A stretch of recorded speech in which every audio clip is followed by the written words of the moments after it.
Fear is either a headwind or a tailwind. It's a red light or a green light. It's either an end or a beginning. You get to choose. I talked about this exact thing a few months ago, so it's kind of fun following up now as some time has passed and the technologies continue to evolve.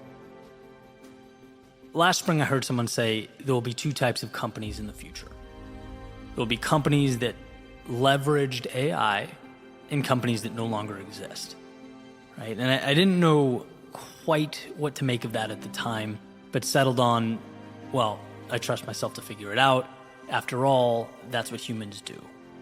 We adapt and we find a way.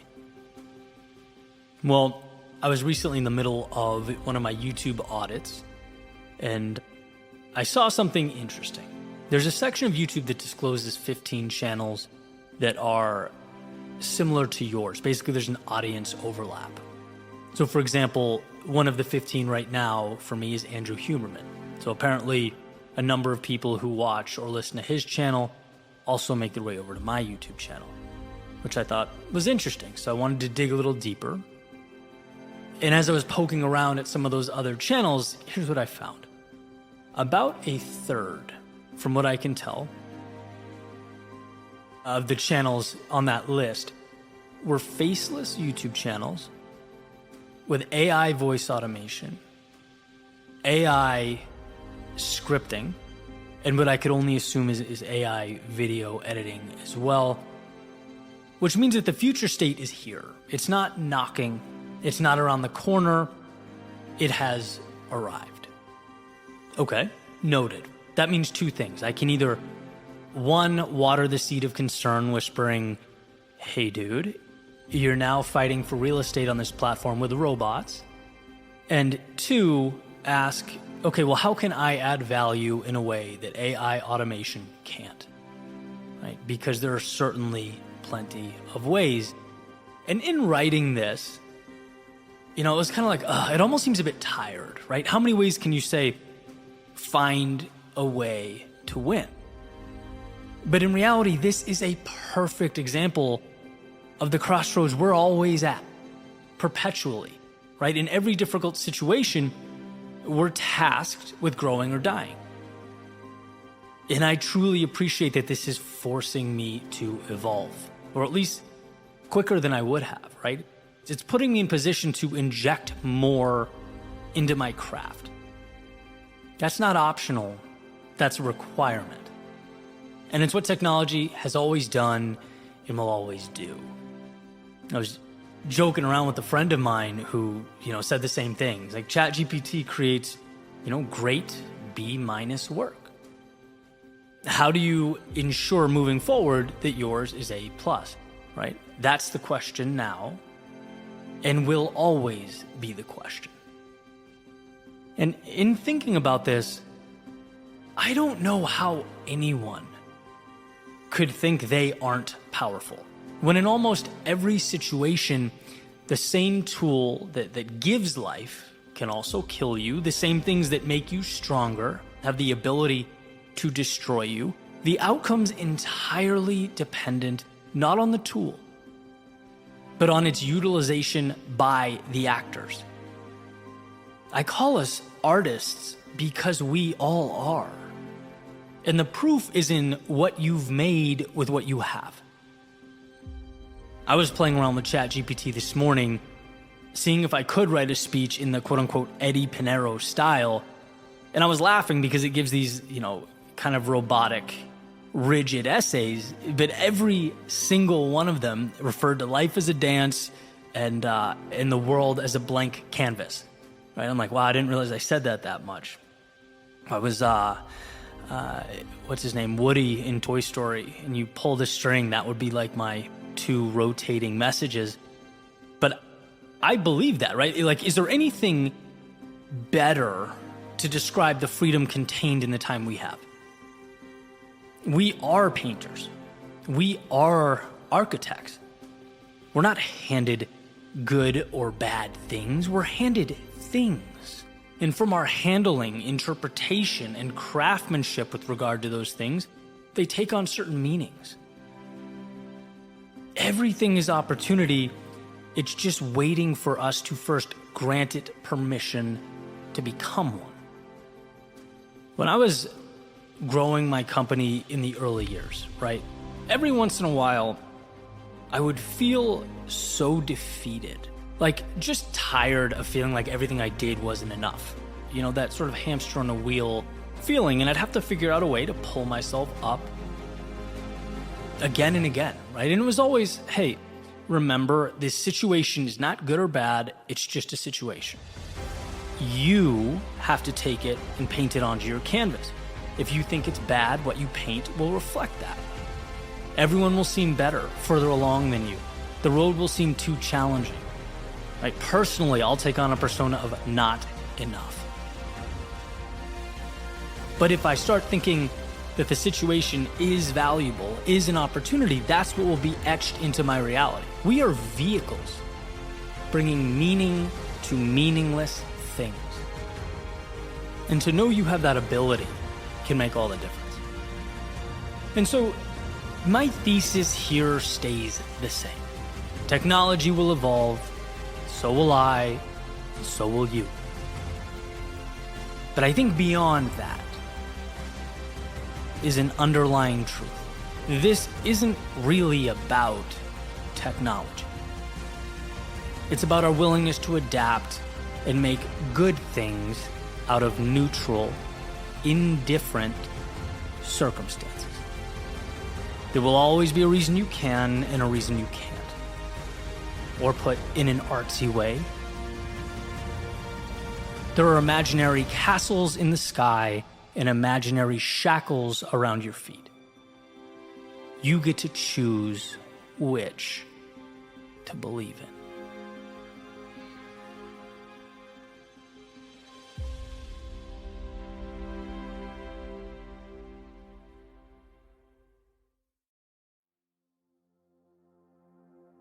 I was recently in Dallas visiting some old friends and was chatting with someone that I've been friends with for a long time, and he was mentioning that he'd gone through some pretty big life changes over the past few years and was excited about the fact that after a pretty rough stretch, he had recovered or found his workout routine again, sort of a revival in his old identity. Because for context, he'd always been a pretty athletic guy growing up, but just like it happened to anyone, you know, other things emerged and took priority, right? They swept in and, you know, kind of consumed him for a period of time. And I guess, you know, in a way, that part of him that used to fire on all cylinders was buried. He lost it. And so anyway, we're talking, and he's saying that he had been a little down, you know, put on a little weight. And the struggle was, according to him, making time for fitness in his now incredibly busy life. He's got a toddler running around, a very time-intensive job. On top of that, he's remodeling houses. He's doing a lot. And this is the part that stood out to me. He said, Eddie, I've tried everything. I went through, you know, quick phases where I was motivated, but I couldn't, you know, maintain that consistency. I was working. And then after work, I'd be with my son, who was, you know, just too little to leave alone for 45 minutes. And this is what's funny because it sounds so simple, but, you know, he says, I found a gym with a daycare so I could bring my son and work out for 45 minutes. And that's when I was able to establish a routine, and that one action or decision allowed my entire life to get back on track, right? That was the rock I had to move, which is the phraseology that I want to focus on here. I think it's brilliant the way he said it.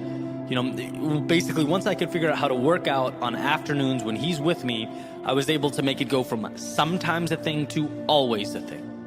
That was, again, the rock that had to be moved. And now I can clearly see from the conversation, right? The guy's happier, feels better about himself. And you know how it is when you're in that space, it starts to carry over into all aspects of life. And I'm thinking, this is so powerful, right? I told him I'm going to steal his rock metaphor and share it on the podcast on YouTube, because that, in my opinion, is the way to look at meaningful change. He nails it. It's not what do I need to get or acquire or add, like, we tend to think in those situations. No, it's what's preventing me from leveling up. What do I need to move, to get rid of? Where's the boulder I have to push out of the way? And sure, there's a temptation to perhaps oversimplify, but I think that's exponentially better than the alternative, which is making things unnecessarily complex. And in a way, that's what humans do best anyway, right? The world is infinite numbers and data points and variables. Humans just pick a few and create stories with them, right? So to me, there is value in truly simplifying and saying, okay, that's where I want to be. What's the one thing I could remove that would free me up to start moving that way? Where is my rock that has to be relocated? And it's funny when we find those things, right? It's like turning on the light in a dark room. Everything begins to make sense. You feel momentum. You feel like you're in it. And again, how you feel when you go to bed at night becomes your identity. It's not because you're solving the problem right away, but because you feel that progress. Progress equals happiness. Right? Human beings are invigorated by meaning, the pursuit of purpose. When we're stuck, the painful part isn't necessarily being stuck as much as it's that we're not moving towards what matters. We need that growth.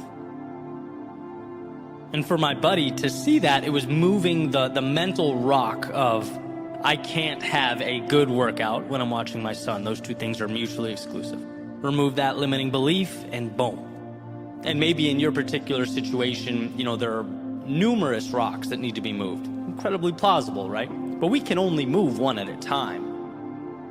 And like dominoes, you have to push the first one down before the others start to fall. So where can you push? Which I also like because it emphasizes the power and control we have in our own lives. Again, situations are messy and complex. I get that. But if you can simplify it down to what is one thing that's preventing me from going or changing or stopping or whatever it is for you, what's the big obstacle? Okay, there it is. Let's chip away. Let's move this thing. It's as if your frustration over immobility is a dam, right? And what you need to do isn't add more water to the reservoir, but find out what you can remove to start letting that water flow, right? You want it to move freely. Because I believe life is a momentum game. It really is. Like, you win when you feel like you're progressing, when you feel like you're taking steps. That's when you're excited. That's when you jump out of bed invigorated. That's where you look for solutions. So look around you. There's always a step to be taken. In fact, I simplify to the extent that my mantra is, number one, know that change is possible. And number two, know that the next move is within an arm's reach of where you stand right now. Understanding and believing those two things is power. Right? Don't get disillusioned by how far the top of the mountain feels or how long you've been in one place wishing things were different. None of that matters. The goal is to manufacture momentum, and that's what you do. So do it by initiating one small action that frees you up to start walking that way. And it's amazing, when you're in motion, things seem to make sense in a way that they simply didn't when you were stationary. That's why it's important to understand that you don't need to have all the answers. In fact, it's impossible to have all the answers. The journey provides them. Right? The path contains the secrets. Therefore, the goal should be to get yourself stepping down that path. No overly harsh, out of this world, unrealistic expectations. No, simply be your own biggest ally here. Remove what you don't need and free yourself of that unnecessary minutia. It's go time. And I go back and forth often as you've heard me do here, right? It's like, yes, life is messy, it's complex, that's true. It's a culmination of infinite variables and data points, but guess what our job is? Guess what your power is? To hone in on the select few of them necessary to tell your story. Human beings have survived for thousands and thousands of years because we are masters of simplification. Masters of ignoring what we don't need and distilling the complex down into what's actionable. And perhaps that's where you are now, what you need to do most. It's like, I'm not where I want to be. Okay, in simple terms, where do I want to be? What does my mountaintop look like? What am I doing now that's getting in the way? Right? And what rocks do I need to move that will get me started down that path to something new? There are some pretty basic themes that consistently reemerge in most of my videos and podcast episodes. Right? The idea of us having control, agency. The idea that fear can be an ally, or as Joseph Campbell states, the cave you fear holds the treasure you seek. The idea that you're not your past, right? And there are a few more. But essentially, today's episode takes them all and places them in the palm of your hand. It reminds you that in totality, this is all about you being the author of your story. And you don't need the whole book written. Ideas, character development, and all that stuff will come into your head as you write, as the pen hits the paper. You just need to find that starting point. Self-assess. Identify that little piece of opportunity that was hidden beneath the excess.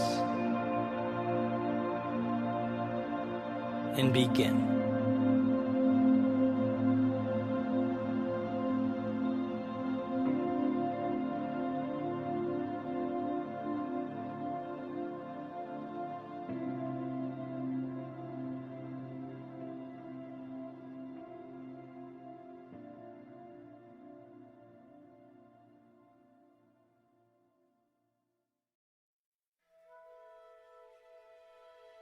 One of my favorite anecdotes or mantras is work hard in silence, let success be your noise. That idea, in my mind, is perfection. Let your growth, your evolution, and yes, ultimately your accolades do this speaking for you. This always hit home for me for two reasons. One, because things of value come with a hefty price tag. We know this. Excellence requires sacrifice. It is, in many ways, both a daunting and worthwhile pursuit.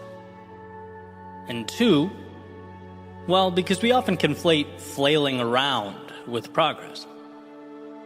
In fact, some of my favorite books, whether it be Deep Work by Cal Newport, Relentless by Tim Grover, The Obstacle is the Way by Ryan Holiday, part of what captivates me with these is the emphasis on what we are willing to do in silence, behind the scenes. That's where true meaning and value materializes. It's also where it's most difficult to commit and continue forward, because in silence, there is no audience clapping for you. There is no validation.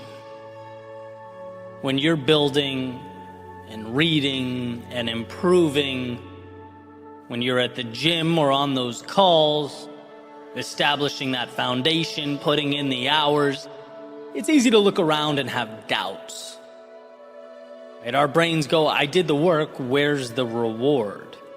I sacrificed, so where's the payout? It's not intuitive to understand that, hey, it's not visible yet.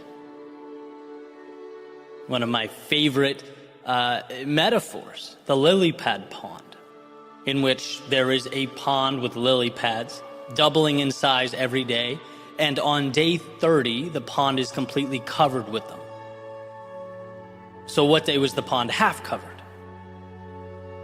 And if we're thinking quickly, we might be inclined to say, well, half of 30 is 15, so it was half covered on day 15. But that's wrong, because if they're doubling every day, that pond wasn't half covered until day 29, and only a quarter covered on day 28. Meaning every day before then, the change was so small that perhaps it wasn't even visible to the naked eye. So small that to onlookers, the prospect of it one day being covered might have seemed far-fetched. But what was at work was the necessary change to set the stage, to start what would ultimately become the exponential growth that is noticeable, impactful. Now, of course, lily pads are not human, but little thought experiment, let's say they had been. I'd like to believe that talking about their growth, their plans, right, them screaming about how great they are and what they will someday be would not have helped them grow faster. In fact, it might have potentially even distracted the necessary evolution. The growth was not them versus the world, it was them versus them. And that's the idea, right? It's okay to work on you, to make a deal, sign a contract with yourself that you are doing something now that only you understand, that won't be visible until a later date.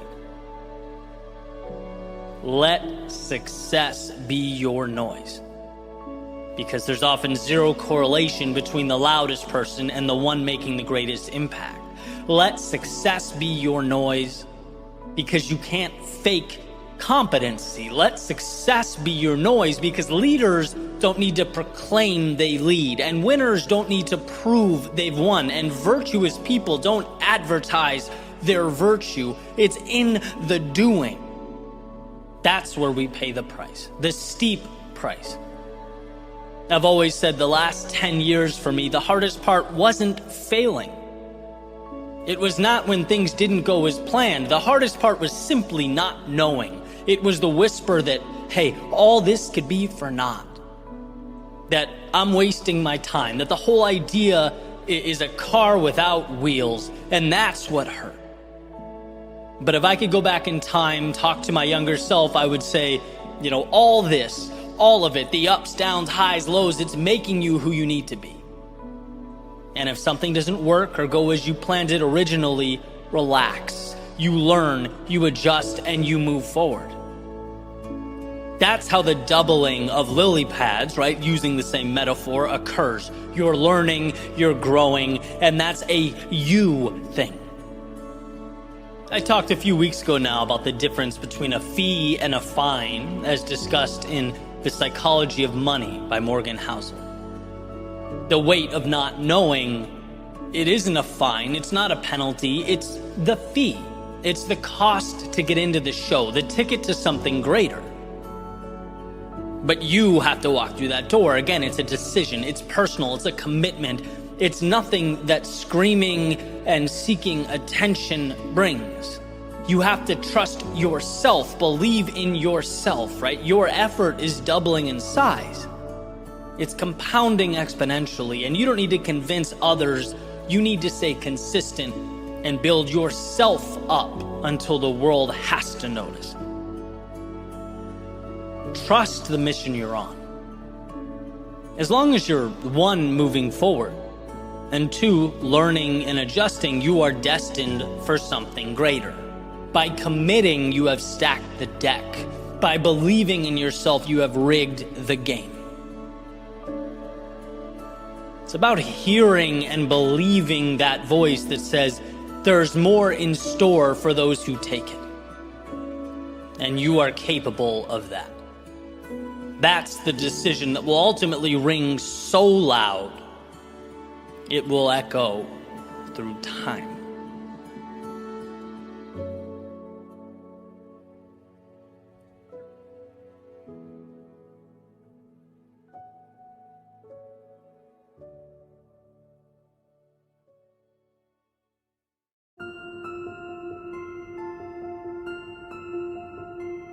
On that long drive, in the middle of the night with headlights and endless road in front of me, everything I knew in the rearview mirror, I learned the value of making the difficult decision.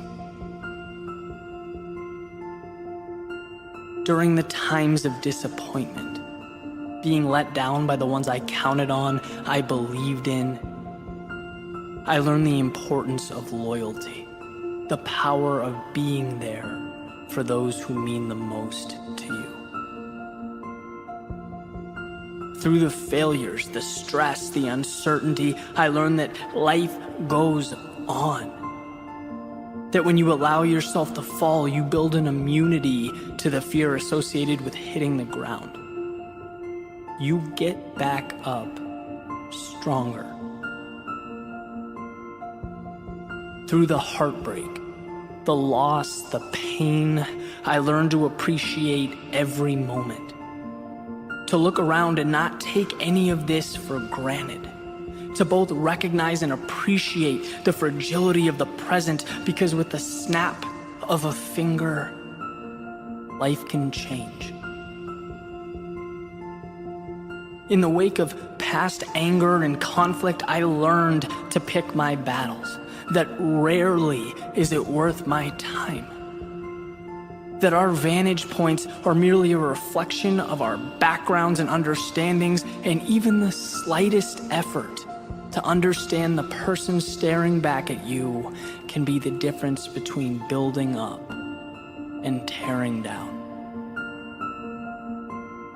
From being overlooked, disregarded, the smallest person in the room, I learned the value of true leadership. The benefit of empowering those around you and making them feel appreciated.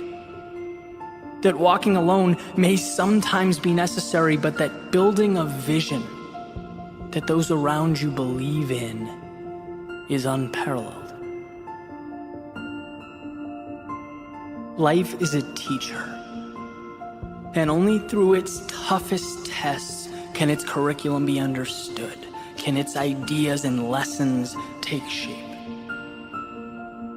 What you need exists so long as you open your eyes, and you'll find an inevitable truth.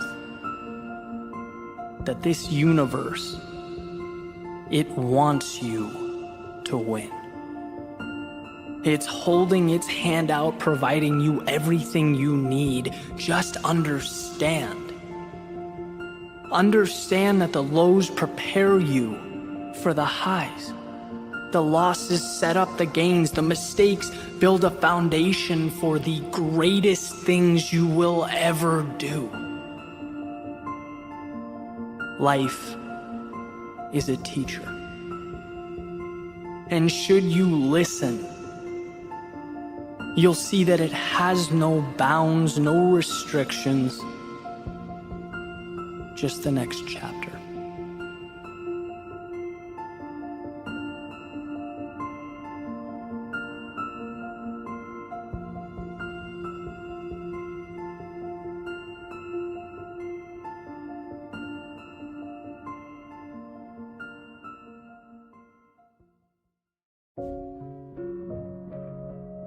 I'm going to share something that over the years I've come to know to be true.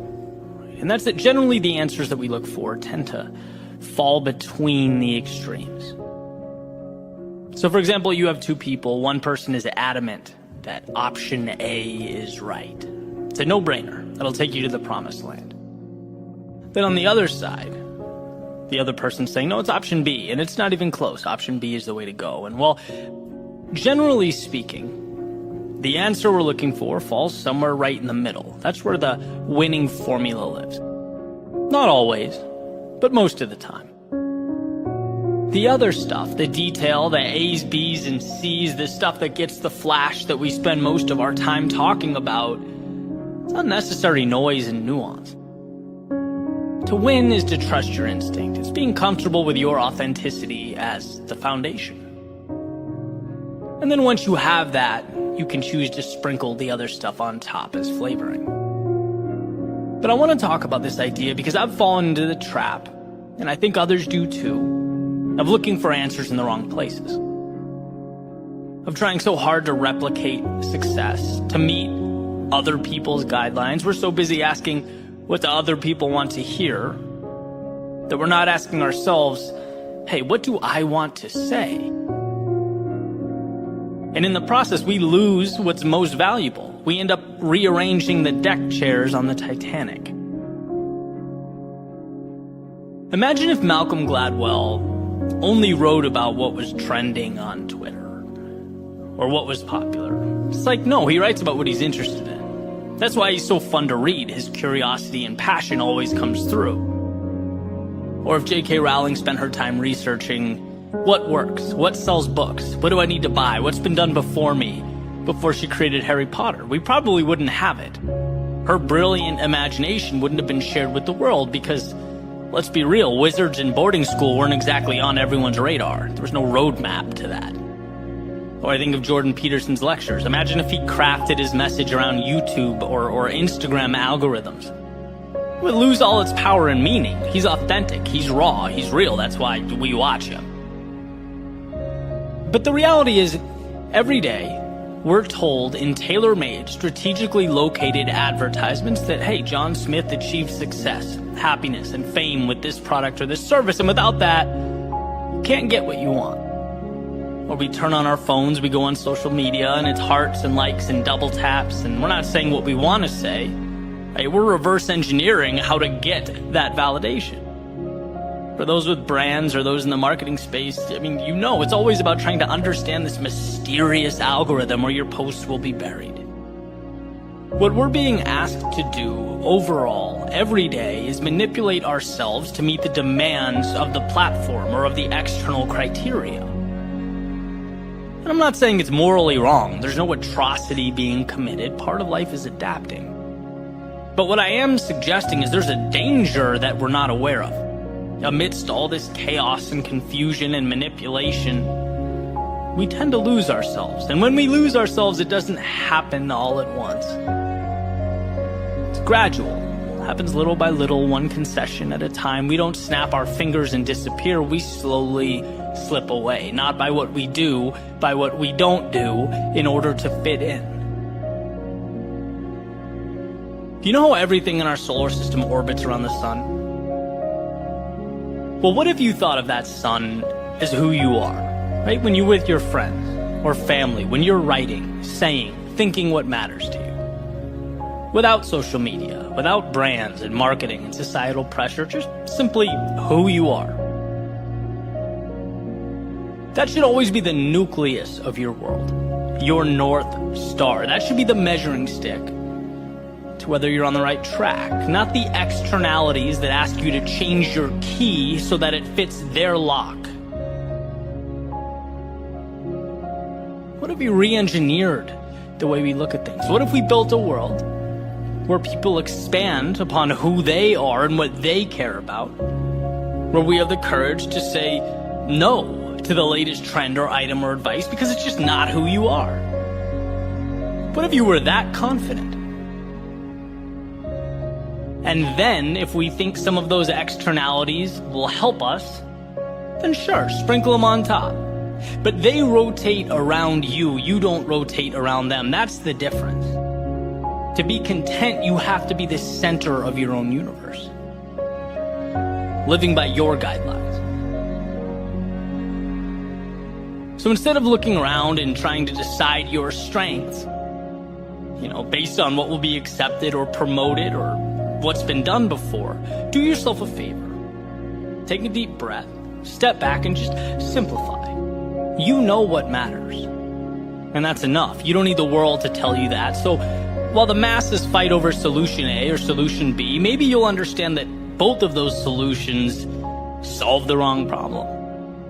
And while the masses argue, which car goes 0 to 60 the fastest, scream about the features, debate which brand is the most reputable, hey, you'll at least know why you're driving, which is more than most of the world can say. You'll know where your car is headed before you upgrade to that sunroof and those top-of-the-line speakers.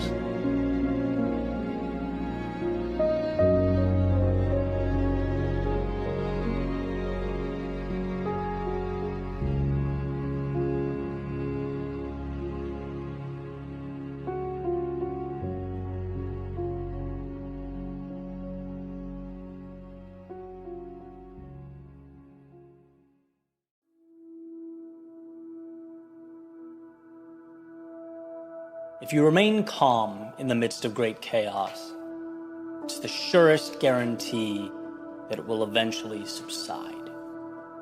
Julie Andrews. One of the most powerful things about intentionally immersing yourself in difficult situations is that it prepares you for the inevitable adversity that will come your way when it's unexpected, unplanned. The obstacles life places before all of us. That's why I so often draw a line from physical fitness and athletics to the real world. Doing difficult training, for me, particularly endurance training or interval training, is that creates a level of exhaustion I tend not to encounter anywhere else, right? It's phenomenal practice at separating out what must be done in the moment from how we feel. It uncouples those two things. It's taming chaos in a controlled environment that improves our ability to handle stress out in the world, right? And what keeps pulling me in is when you're in it, going from set to set, 45 minutes straight with no rest, there are these particular moments where your heart rate's elevated, your body is fatigued, you're pushing your physical limits, and under a different set of circumstances, you'd stop. Maybe you'd take a breather because that's what makes sense to do. But this is what's powerful, right? In those moments, you learn to float above all of that. It's excess. It's noise. It doesn't matter, right? You're separating anything that isn't the question, what's next? You don't have to perform any miracles or break any records. No, only find a way to calmly engage in one exercise after the next, one step after another. Your job is to not stop. And again, this is a microcosm of what we deal with out in the world, when the world is chaotic and stressful. When our minds are worried about what's in front of us, because we aren't sure how much longer we can sustain what's happening in the present moment. That's when we get worked up and frantic, sometimes erratic in our decision making. But this reminds you, you can be stronger than your environment, your circumstances. You can say no to the chaos that's attempting to pull you in. As Viktor Frankl has spoken, you may not have control over your circumstances, but you always have control over your attitude. What does this mean? Well, it is the incentive, the green light to step forward. You don't need to think about how you wish you felt. You don't need to think about how you might feel 10 minutes from now. No, the goal is breathe and consider simply what must be done. This idea, it translates beautifully when something goes wrong at work, when a relationship becomes fractured, when you feel slighted by life. The temptation is to let it all consume you. But if you're able to breathe in, to compose yourself and focus only on what needs to happen next, there is nothing that can hold you back. When you don't relinquish your control to outside circumstances, you have everything you need to effectively navigate through them. Nothing matters. Nothing but your ability to carry out the task at hand, to conquer that adversity that is emotion in the midst of difficulty. Right? Simplicity, as the saying goes, is the ultimate sophistication, and it doesn't get simpler than this. Breathe, execute, and you will find your way home.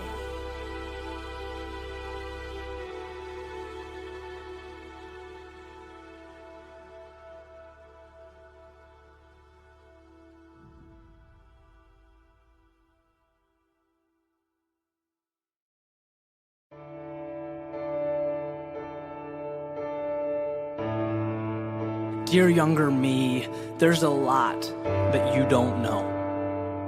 A lot you're pretty sure you understand, but couldn't possibly wrap your hands around. Because the most important things in life, the things that you'll remember, they're the very things that seem like footnotes in your story. Background noise, hidden in plain view. So younger me, hear me out, because time goes by quickly. And we only get one opportunity to do this dance, one chance to do this thing right.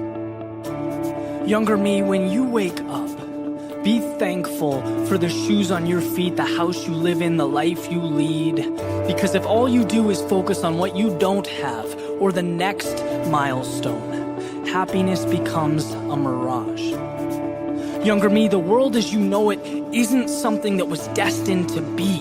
It's here because people no smarter than you have the courage to build it. Never be scared to challenge what is. This place will be better because of it. And younger me, it will always be easier to play it safe, to stay comfortable, but I want you to understand something. That's not where you'll find the good stuff.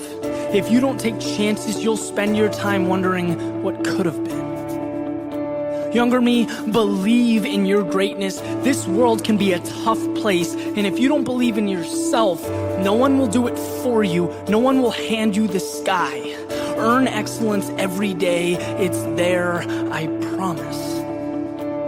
Younger me, don't get distracted by the small stuff, the little things that so easily consume our energy and emotions. Don't lose sight of who you are and what means the most to you. Everything else washes away. Younger me, you didn't have all the answers, but somehow you were exactly what I needed you to be. You created a map. You showed that change can't happen until one falls victim to life's imperfections. That risks aren't taken until you've experienced regret. That confidence isn't acquired if you don't learn to play the student. And most importantly, if you don't allow yourself to get lost, you will never discover who you truly are. 20 years from now, when we meet again, younger me, I know you'll do the same. I know you'll have given me everything I needed, nothing more and nothing less. Because time goes by quickly. And we only get one opportunity to do this dance, one chance to make this right. And I promise you, younger me, that it won't be wasted.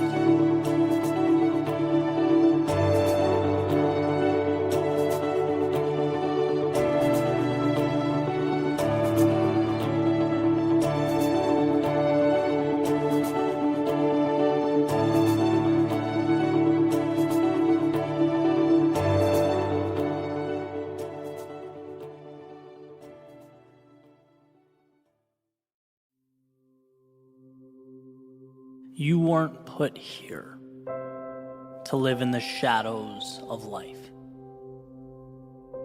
to exist beyond the sun's grasp, to stay on the outside, looking in. No, you weren't put here to live in the shadows of life. It's important to remember the difference between now and forever, the distinction between today and tomorrow, because from time to time they look deceptively similar. Especially when we inevitably find ourselves in the darkest of times. When despite our best efforts, our world is reduced to shadows, void of hope. When tomorrow and today have merged into one endless entity, it always seems to be in these times that we forget that right now is just a moment, not an assigned permanence, but a bridge to something great. As Viktor Frankl says, if there is meaning in life at all, then there must be meaning in suffering. We all suffer, we all hurt, we all go through periods of time where we can't see or hear or feel anything beyond the darkness we find ourselves in, but it's there. Darkness cannot be defined without light. It's in the definition. Darkness is a partial or total absence of light. They need each other, darkness and light. The one thing that can bring darkness to its knees is out there, everywhere, all around it. And if there was ever a reason to be hopeful, enthusiastic, if there's ever a reason to believe, it's that a new life is always a light switch away. It's that darkness is as temporary as the day. And the antidote requires only that you believe it to be true. Only that you find the resolve to reach one foot out, to remind yourself of the sun's warmth and the infinite beauty of a world beyond this temporary darkness, because you weren't put here to live in the shadows of life, but to re-emerge like a rocket through the Earth's stratosphere, to swing from star to star like life is a playground and you make the rules. And I think when we look back, we'll be nothing but grateful for those times of darkness. They, in a sense, prepared us for the road ahead by giving us what we need most: perspective, life lessons, a roadmap to follow. Because you don't appreciate the light, the sun, the clear blue skies, the wind on your face, the sound of the waves, the chirping of the birds. No, you don't see the beauty in any of that until, even if for a moment, it is taken away. You don't learn about life's abundance until you come face to face with scarcity. You don't learn to give until you've had your world taken away. You don't learn to love until you've experienced heartbreak. You don't learn courage until you've been overcome by fear. You don't learn to grow until you've been truly stuck. You don't learn to believe until you've looked in the mirror and doubt peers back. You don't know who you are until you learn what you're not. See, everyone finds themselves having wandered into the dark, sometimes of their own volition, sometimes of fate. But like leaves changing color in the fall, the earth on its journey around the sun, a wave emerging and falling back into that which it came. It is not an end, but a beginning. Life's way of preparing us for what's to come, introducing us to the infinite possibility of tomorrow, because you weren't put here to live in the shadows of life, but to emerge from them, to light up the world. No, you weren't put here to live in the shadows of life.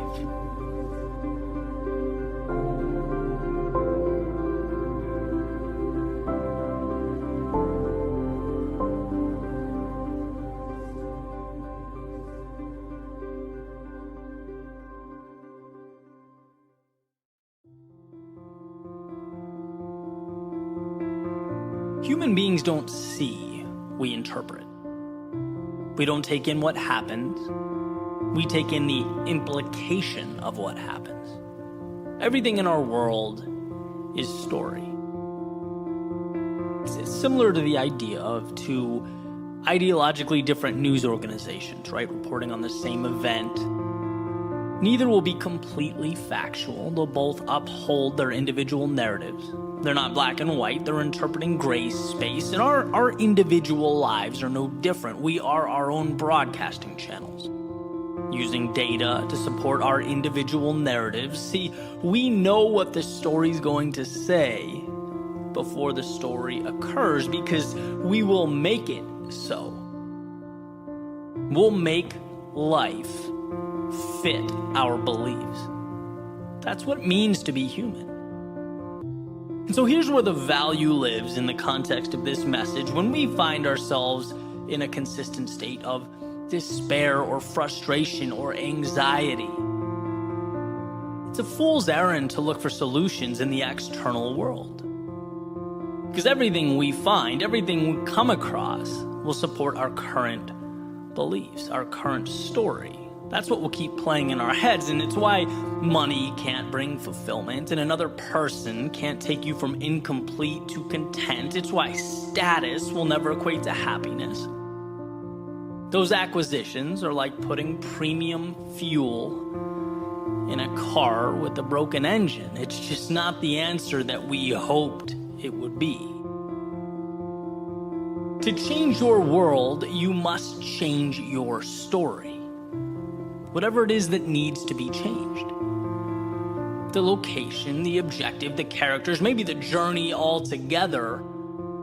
But it's the neural network behind your eyes that must change, not the detail it takes in. And so if you feel stuck or feel like where you want to be seems unrealistic, you have to know right now that the very fact you think that way is the problem. So ask yourself, not your girlfriend or your boss or your neighbor, but ask yourself what a turnaround looks like. Do you know? Or have you acclimated to being unhappy? Have you even asked yourself what happiness looks like?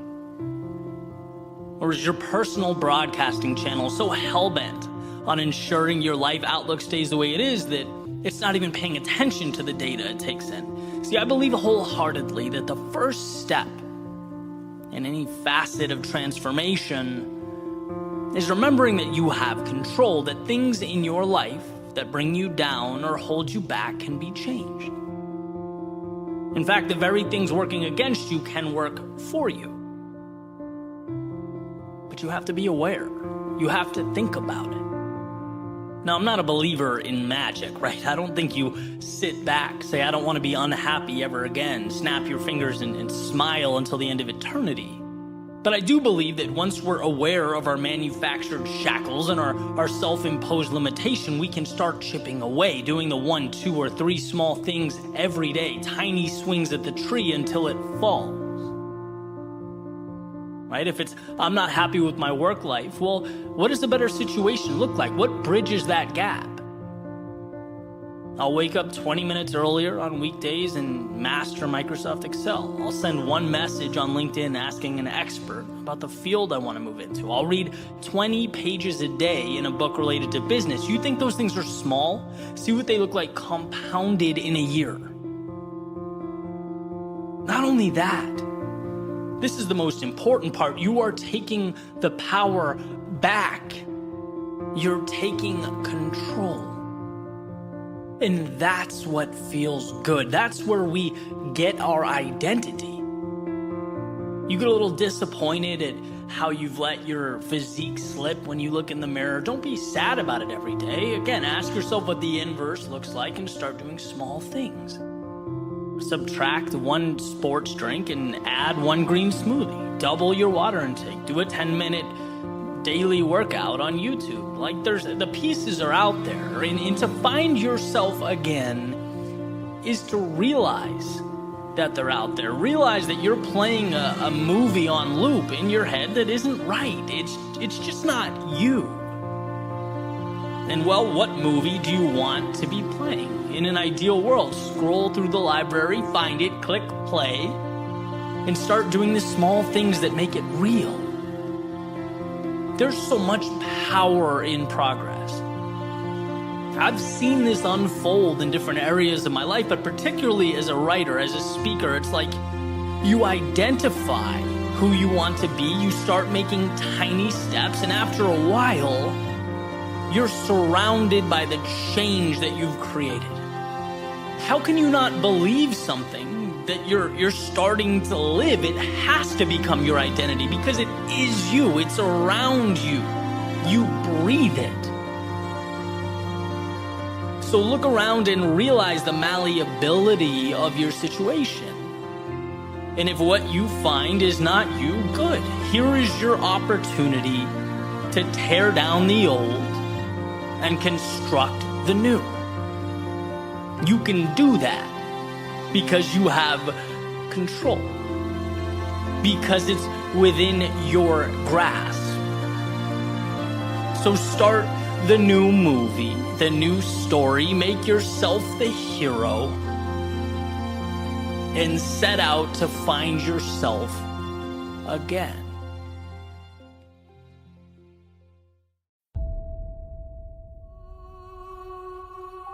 I was sitting in my office, dimly lit, head in my hands, disappointed. Mostly in myself for letting the opportunity escape, because I had it. I could have held on. Instead, I watched it slip away, and in frustration, leaned back in my chair, looked up, noticed a little rectangle of light subtly bouncing around on the wall. It had made its way from a small gap in the curtains, completely breaking the uniformity of darkness. Its presence signaling just how much exists outside our periphery during those tough moments. Reminding me how much our darkest days only remain so long as we refuse to let light in, and how periods of longing are unavoidable. But whether we lay down because of them or stack and stand upon them is up to us. Now, I don't know why what we need is hardest to grasp during our times of greatest vulnerability. But I do know that we are capable of standing up, of lighting a match amidst the shadows of life. I do know we are strong enough to take the curveballs and the complexity and not just exist with them, but transform them into our stepping stones. So often the endings we didn't think we wanted become the beginnings we didn't know we needed. It's not about being perfect. It's about getting up when your soul feels heavy and your body is weak. Making your way to the window, opening the curtains, and letting the light in. And the key to maintaining perspective, to never relinquishing your control or composure, is to understand that there is value in the seemingly valueless. That when we most want to hang our heads and retreat to a place of sorrow, we must hold on to the fact that somewhere underneath it all is the reason you will not only move on, but emerge victorious. Rise from the ashes of despair stronger than you ever were. When life turns out the light and shakes your world at the foundation, it isn't to check your progress, but to remind you that you can be the light. You can withstand the rumbling underneath you. That we will never completely mitigate adversity. But we were given perhaps the greatest gift of all. The power to decide what will become of it.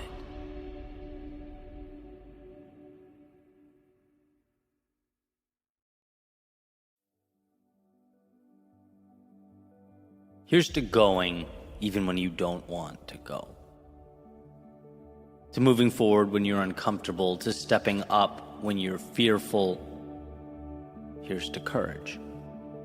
I was talking to a friend of mine earlier today about understanding the difference between two things.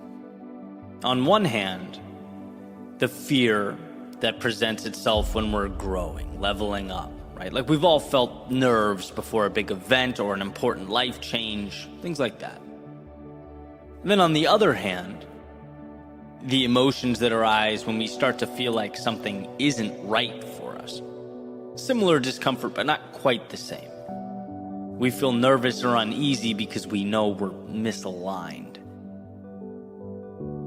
And where we landed in our conversation was that when you are on the edge of that metaphorical cliff, and your body's pushing back, your heart's pounding, your mind is racing, you're nervous, you're fearful, the question worth asking is, will I be disappointed in myself if I don't go through with this? Will I be letting myself down here by turning back?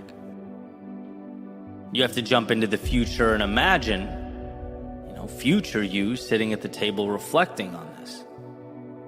If you see yourself as regretful, wishing you pushed through, then it's not an alignment issue, it's a matter of courage. And when you think about it, it usually feels obvious looking back. Like I can easily recognize in hindsight the things I stopped doing because they weren't aligned with who I wanted to be. Right? When you stop doing the wrong thing, it feels like a breath of fresh air, like a step back to leap forward. Those decisions create a more fulfilled life. But those times I stopped because, I let the moment get bigger than my end goal. Those times I caved and decided I didn't want to pay the price solely because of the temporary discomfort. I remember those too. That's a different feeling altogether, a not so good feeling, as we all know. Jim Rohn says it like this: there's a pain of discipline or a pain of regret. Choose your pain. One of the things that makes life challenging is that we have to be open to some level of discomfort in our lives. That's just what it is to be human. Now, our power is that we get to choose where we let that pain in and what it means, what it will do for us. Will it be the type of pain that grows us or the type of pain that reminds us what could have been? And I really think most of the time we stop not because the path was wrong for us, but because we somewhere along the way forgot that most of life's best experiences and circumstances and opportunities come with a hefty price tag. They demand a lot of us. And in those moments when the lights shine the brightest, when we feel the weight of the world coming down on us, it's easy to misdiagnose that discomfort as a stop sign. Right? It's like, I feel alone, I feel unsure, I don't have any validation, my pride hurts, my confidence is shaken. Whatever it may be. These things just, even as I'm saying them out loud now, seem awful. When in reality, they're just the cost of admission. Right? It's like you have to not know before you can ever know. But try telling yourself that as you're wandering around feeling nothing but pressure. Right? It's a different story altogether. It's a challenge. But here's the good news. It's a challenge you're capable of handling, of overcoming. Life is about stepping into things we don't feel ready for, and then learning repeatedly that we can piece together the knowledge along the way. It reminds us that fear is going to show up regardless of what we do in life. But to grow into the people we are capable of becoming, we have to understand that fear is, in its own unique way, an invitation. The discomfort doesn't mean something's wrong. Often the opposite.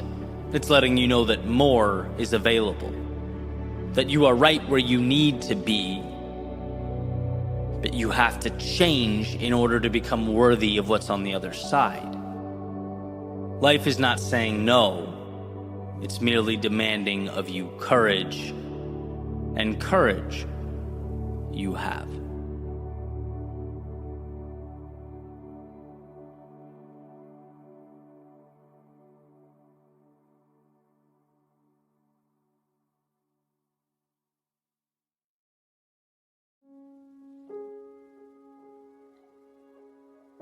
I was watching a master class by author Margaret Atwood. It was on storytelling, and I knew going into it would be interesting. I'm not a particular fan of her work, at least from a content perspective. But look, we're talking about someone who's, truly made a mark on the world, right? There's a lot to be learned from her. So I buckled in and listened to what she had to say. And unsurprisingly, there was a lot of wisdom there. And there was one idea in particular that really resonated with me. Both as a writer, yeah, but also outside the quote-unquote creative space, which I'll get to in a second. The idea was centered around finding the moment to begin. A story's true starting point. And it was interesting. She said, people think stories start on page 1, but she'll pick up a book. And I don't remember if she was referencing new authors or maybe a book just off the shelf at a bookstore. But she'll be reading it and she'll think, okay, so this story really begins on page 10. Right? That's the starting point. I think she even referenced her own writing process, being a few chapters in and thinking, this needs to be the starting point. Got to cut away the other stuff and move this up to page 1. And, understanding that's obviously important for those looking to entertain and captivate an audience. You need to give the reader a reason to stick around. But I could also very easily draw a parallel from that to, a bigger picture, our real world. All I could think about was, what story are you telling yourself and where did it start? Or more importantly, has it even started?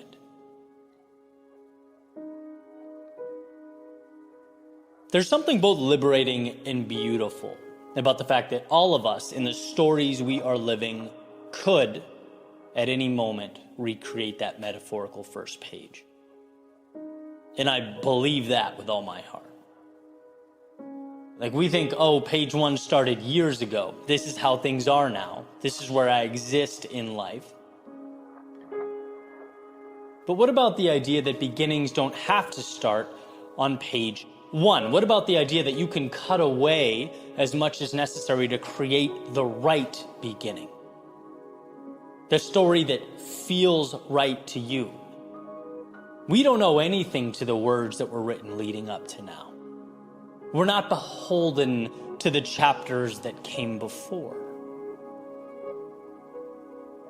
Robin Sharma talks about the idea of killing your darlings, which is an old saying that refers to that very challenging task writers face of cutting away the things that aren't absolutely essential to the story's main narrative. It's hard to do. We place value and importance on these things because they feel like a part of us. We feel like they're too significant to dismiss. When in reality, the act of letting go is ultimately a value add because it ensures that what matters is what stays. It's the ability to understand that the story doesn't begin when thoughts become words. It begins when there's alignment, when the story captivates, inspires, and in the one you're writing, the one that is your life, you can always make that moment right now. There's always a new novel that can be written with new objectives and characters and storylines. It's okay to chop anything that led to this moment. It's okay to create a beginning as you stand here today, right? It's the idea of sunk costs that changed my life years ago. Just because you spent a long time making a mistake doesn't mean you need to continue making it. Just because you've been writing the story of your life for years doesn't mean the beginning is behind you. You can start this novel here. You can begin this epic adventure now. And I think there's tremendous power in looking at life like that. It's never too late for a new beginning. It's never wrong or impossible to, even at chapter 4, put your finger down on a new starting point and say, this is where it all begins. where the new ideal takes shape. We are all authors. And if authors have anything, it's control over the narrative. It's the ability to design a world that aligns with the one they imagine.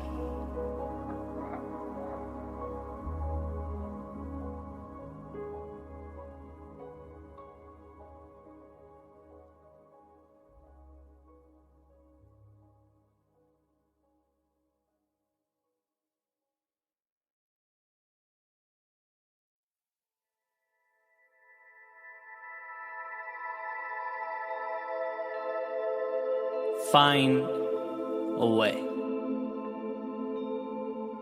Because first and foremost, there always is one.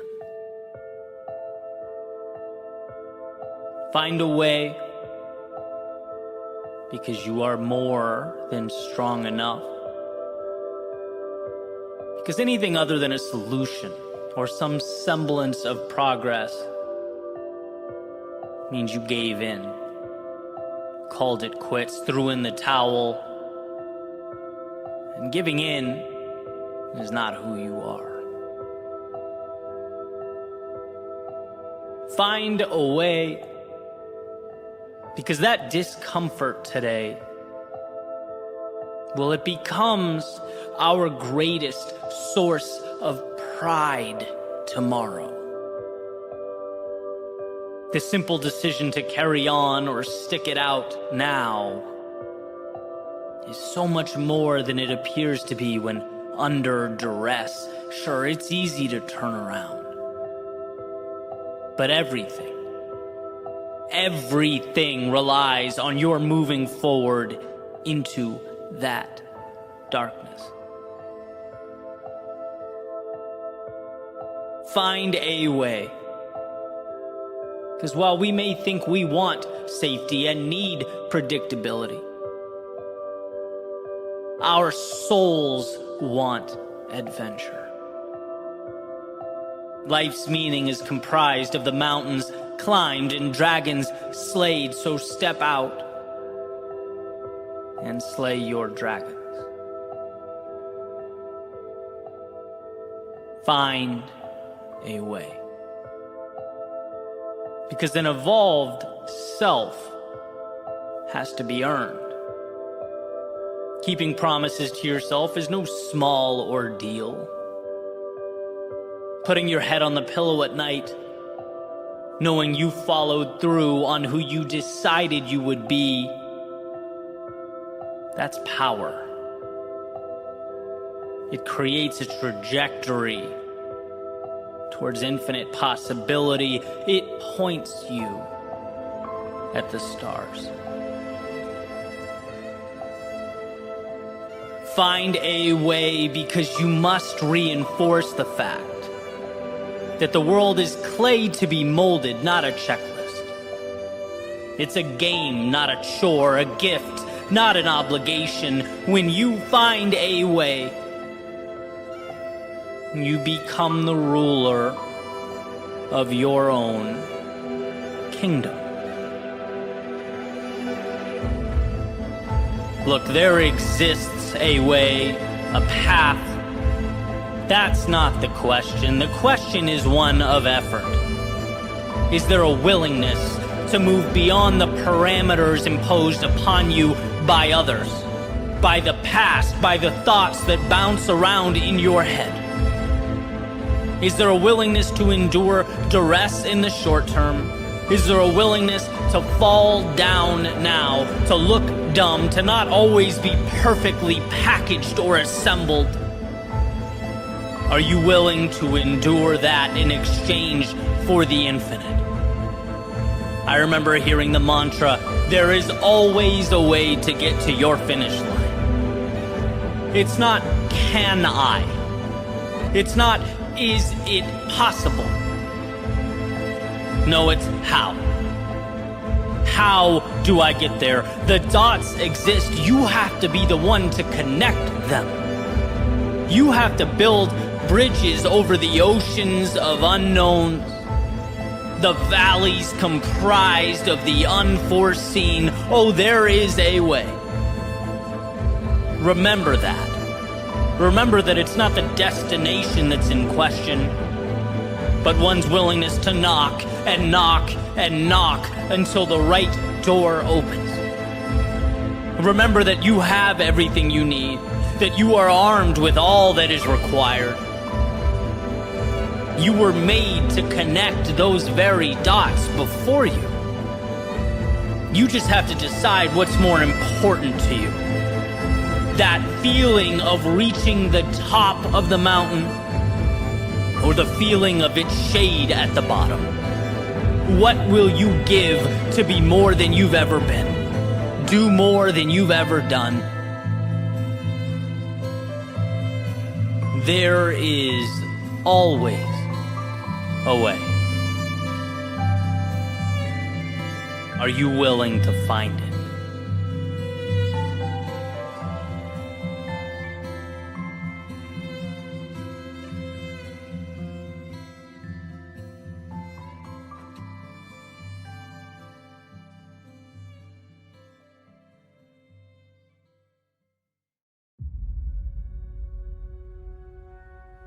If you have the ability to love, love yourself first. Charles Bukowski. So last week I was in Utah, and while I was there I did some guided breath work, which I'd never done before, and honestly was a little skeptical at first. But I try and keep an open mind and gave it a shot. I'm happy I did. It ended up potentially being one of the most important things I've ever done. And I want to share why. Because this breakthrough or aha moment, if you will, was exactly what I needed when I needed to hear it. So this episode's going to be a little different than usual, but I feel compelled to pass it along. So to set the scene, I arrived with a friend of mine to the instructor Jen's location. She gave us an overview, kind of explaining what the next hour is going to look like, and handed me a notebook to write down my goal for the session. And the notebook becomes pretty important as the story goes on. But I opened it and I wrote what I'd like to use this session to reflect on. It happened to be the walls that I have a tendency to build around myself, right? That day, that felt like the most pertinent obstacle in my life. I saw it as an opportunity to push back against that reality that human beings love to create normal and then latch onto it. And that's not ideal, because when we do that, we stop looking for places to grow, we stop pushing, we stop seeking to live life to the fullest. In other words, we settle. And so I wrote that down. I closed the notebook, laid back on this incredible fuzzy blanket, and the music got turned on. We began the breathing pattern. In, out. In, out. Jen started guiding us, verbally taking us back to a conversation with our younger selves. The journey had begun. And this is the part where things get really interesting, because my thoughts really did feel like some strange mix of dreaming and hallucinating, just from breath work. But at some point, she referenced the need to let go and said the words, we weren't meant to suffer or hold on to suffering. And that really cut deep, because I know there are so many places where I've rationalized continuous suffering in my life. I'd speculate that in some way, we all do. When the hard thing or the uncomfortable thing, when they stop being stepping stones and instead just become the way things are, becomes a concession. Hey, this doesn't feel good, but it's my life. This person holds me down, but it's how things are. I don't like doing this every day. It eats at me, but hey, life, am I right? That's learned helplessness. It hides in the corners and the nooks and crannies of life, subtle enough that we don't give it much thought. And I imagined very vividly climbing down a ladder placed on the edge of this dark canyon that went straight down. Down, down, down. Everything, my entire landscape was black and white. There was zero color, except for the rays of light barely visible at the bottom. All the way down as I descended into the canyon. The colors, they'd get a little stronger, a little brighter, as if every step put a little more vibrance into my life. Each move down made things a little clearer, the ladder becoming quicker and quicker, eventually turning into a slide that brought me down to the base of the canyon, where upon landing and standing up, everything was illuminated. Fields of sunflowers, waterfalls, birds chirping, the sun shining, and it was there in that moment I realized my intention for the class, the one I wrote down in that little notebook, well, it missed the mark. Not in the sense of being incorrect or wrong necessarily, but it simply wasn't enough. See, at the root of it all, or at the bottom of that canyon, existed life with the courage to love yourself. Not just accept yourself, not just be okay with your existence, but love yourself. With all your faults and your struggle, with all your mistakes and your history, it became clear to me how much changes when you love with all your heart the person staring back at you in the mirror. The opinions of others, they do not guide your decision making. How could they? How could others know you better than you?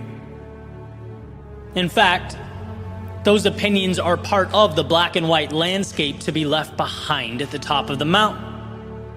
The consistent suffering you've become accustomed to, the learned helplessness you endure, that's not acceptable to someone who truly loves him or herself.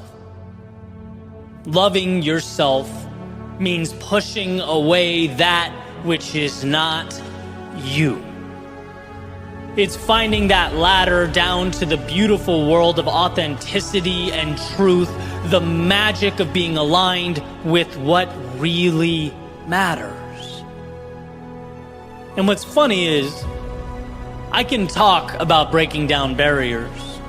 They should be broken down. I can talk about stepping into fear because it should be confronted. I can talk about finding a way out when we're stuck and a way up when we're down. I can talk about all of that every day of my life. But none of it matters if you don't learn to fully love the reflection in the mirror more than you ever thought you could. Think about the gift you could give to that younger version of yourself. Think about what you could give to those close to you, your family, your friends. Think about what you could do for the world if you left those black and white concessions behind you and lived a life true to yourself. It is, of course, not always easy, but I learned that day that it is the North Star. It's what we build upon. So before we ask how to shape the world around us, maybe we should be asking, how do we embrace the one within us? Maybe we should learn to love ourselves so deeply that those walls don't need to be broken down. Because in time, we'll learn not to build them up in the first place.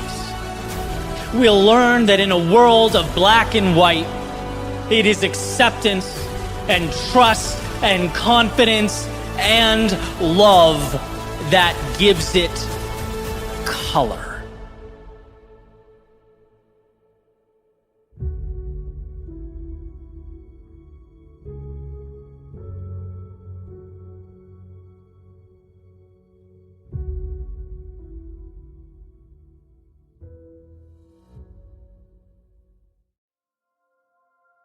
The miracle isn't that I finished. The miracle is that I had the courage to start. John Bingham. We all share a commonality. The runner on the starting blocks, the one at work, the one studying, the one trying to create the best life possible for their family. See, we are all at a beginning, looking up at an idea. Nothing given, nothing to adjust or react to, no, just an idea. And ideas, when we are at the bottom looking up, they're deceptive in nature. Their size, their weight, their breadth. They like to present themselves as much more than they actually are. And so, to turn ideas into things, one needs see themselves. Not as some descendant of Mount Olympus, tasked with lifting that 2,000-ton boulder before them, but as one armed with an understanding. The awareness that the 2,000-ton boulder before them can be broken down, piece by piece, that it is nothing more than a facade, and while it may stop most in their tracks, you are simply not most. Not because the world treats you differently, but because you see the world differently.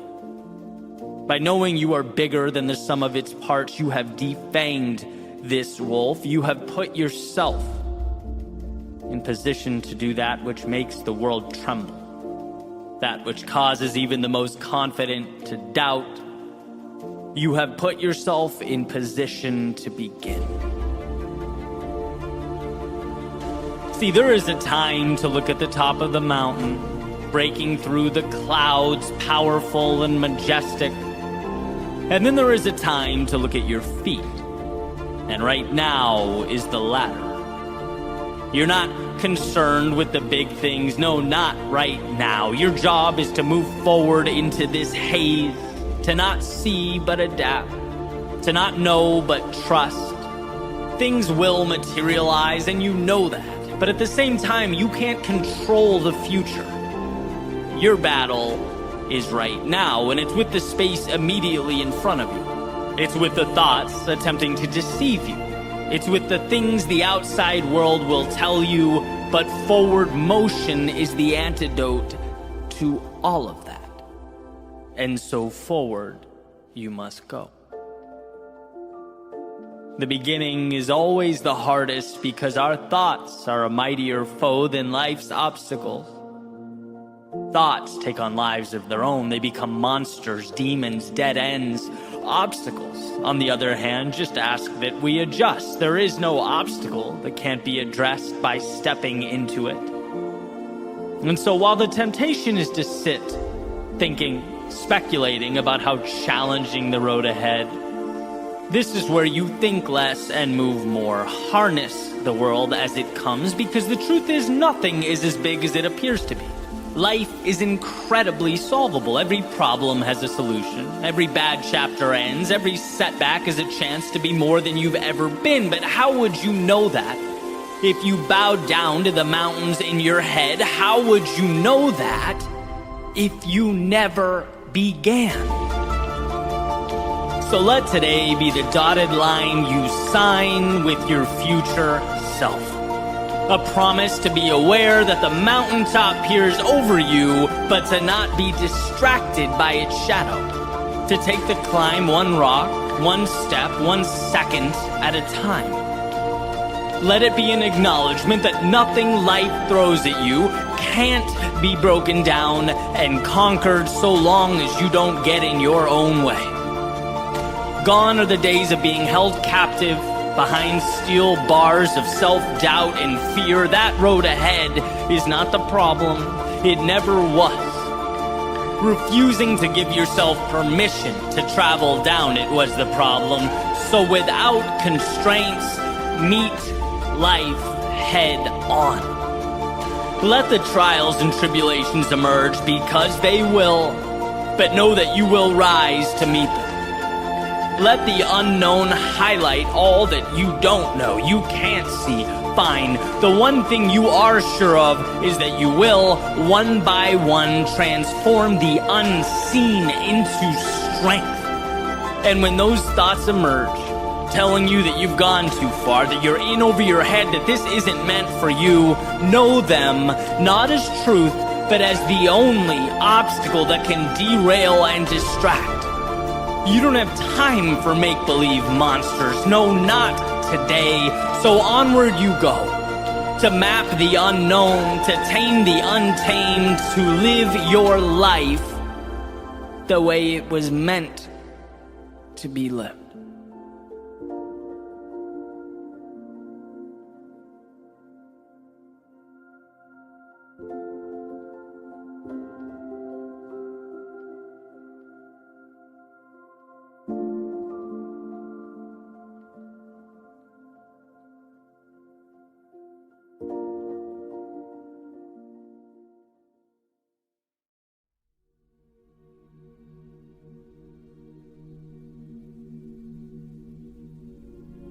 It's not about what happens to you.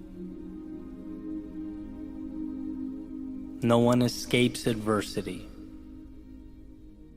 No one lives free of discomfort or misfortune or struggle. No, it will always be about what you do with what happens to you.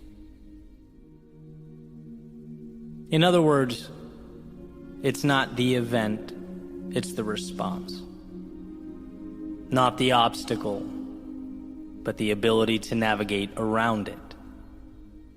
Not the wave, but the ability to ride its momentum to something greater. It is not what happens to you, it is what you do about what happens to you. The famous Roman emperor and Stoic philosopher Marcus Aurelius said, "You have power over your mind, not outside events. Realize this, and you will find strength." And I think this realization comes down to the fact that there is always a way. Buried underneath it all, something powerful to leverage.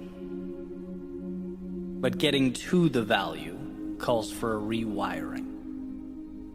A change in the questions that we ask. Not, how could this happen to me?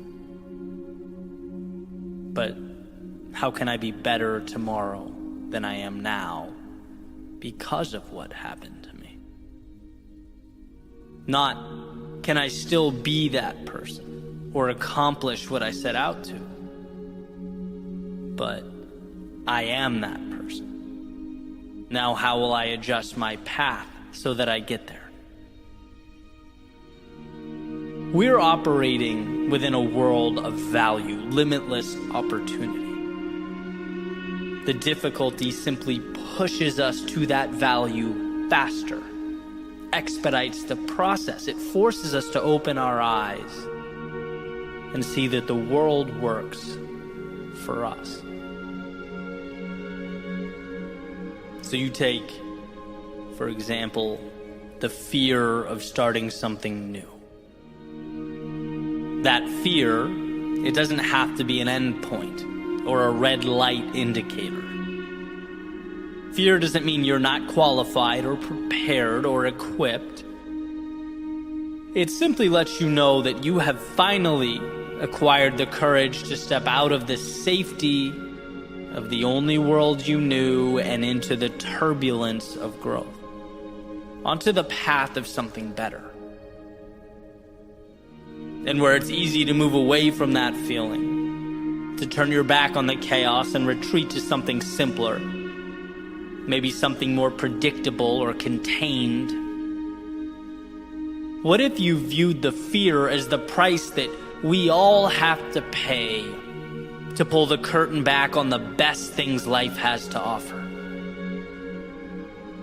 Changing the question from, will I be afraid, to instead, this is important, this is meaningful, therefore it's inevitable that I will experience fear, but what will I do about it? How will I conduct myself amidst the fear? Will I continue forward? Those are the questions that contain the value. Right? I can't keep the water from rising or the walls from caving in. No, that's an inevitability where I'm going. The worthwhile road always has its adversity. But will I use that water to learn to swim? The walls to climb, to adapt and scale? What will I make of this? That's the question that becomes the difference. And sure, you could stay away. You could choose not to take the path that presents the danger and the turbulence. You could attempt to contain the world around you by simply refusing to experience it. But then, of course, you become presented with the question,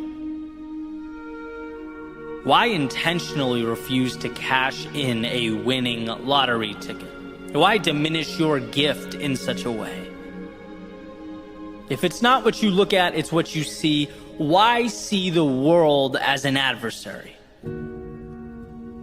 Why see yourself as less than you are?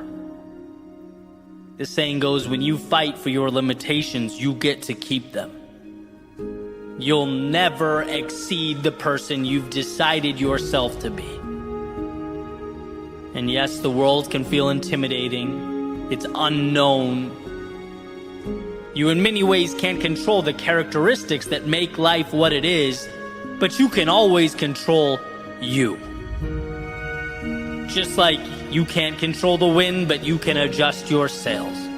You can't control the tides, but you can predict and plan and execute accordingly. You control you, and that is where the power is.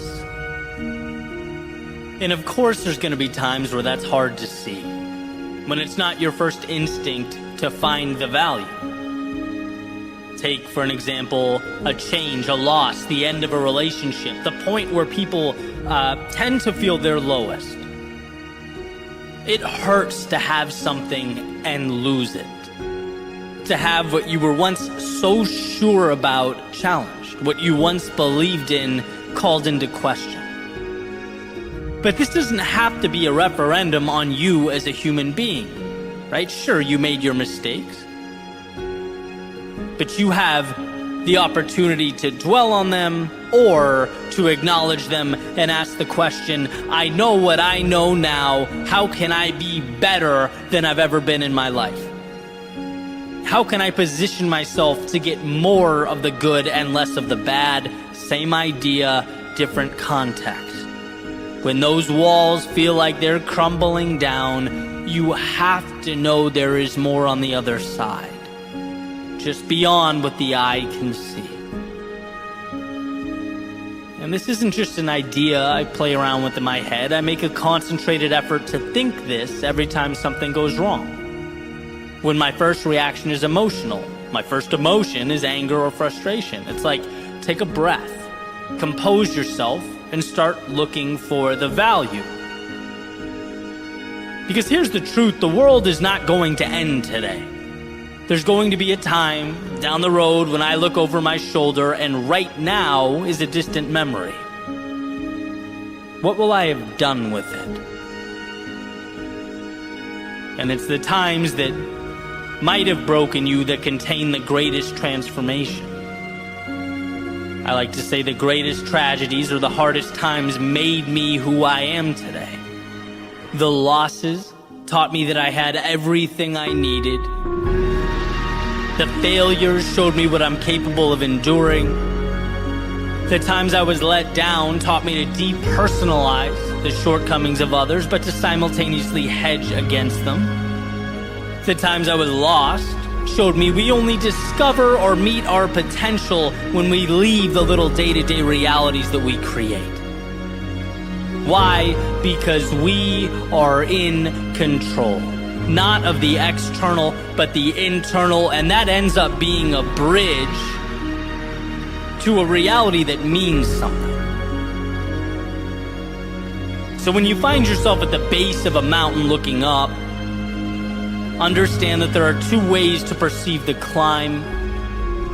You can see it as the gravity pushing down on you, as Earth standing in your way, or as an opportunity to ascend to a version of yourself that previously not only didn't exist, but wasn't available. This is your opportunity. The same opportunity that the vast majority of the world would disregard or misinterpret, that most would feel fear of and be dissuaded by. Most would live in the stories about who they aren't and what they aren't capable of, but not you. You didn't place that mountain before you, but you sure can extract the value from it. All you have to do is decide that you're capable, and that the meaning and the value and the freedom of tomorrow means more than the discomfort of today. If you allow that for yourself, you will become truly unstoppable. Not because the path simplified or got easier, but because the traveler trusted himself to walk down it.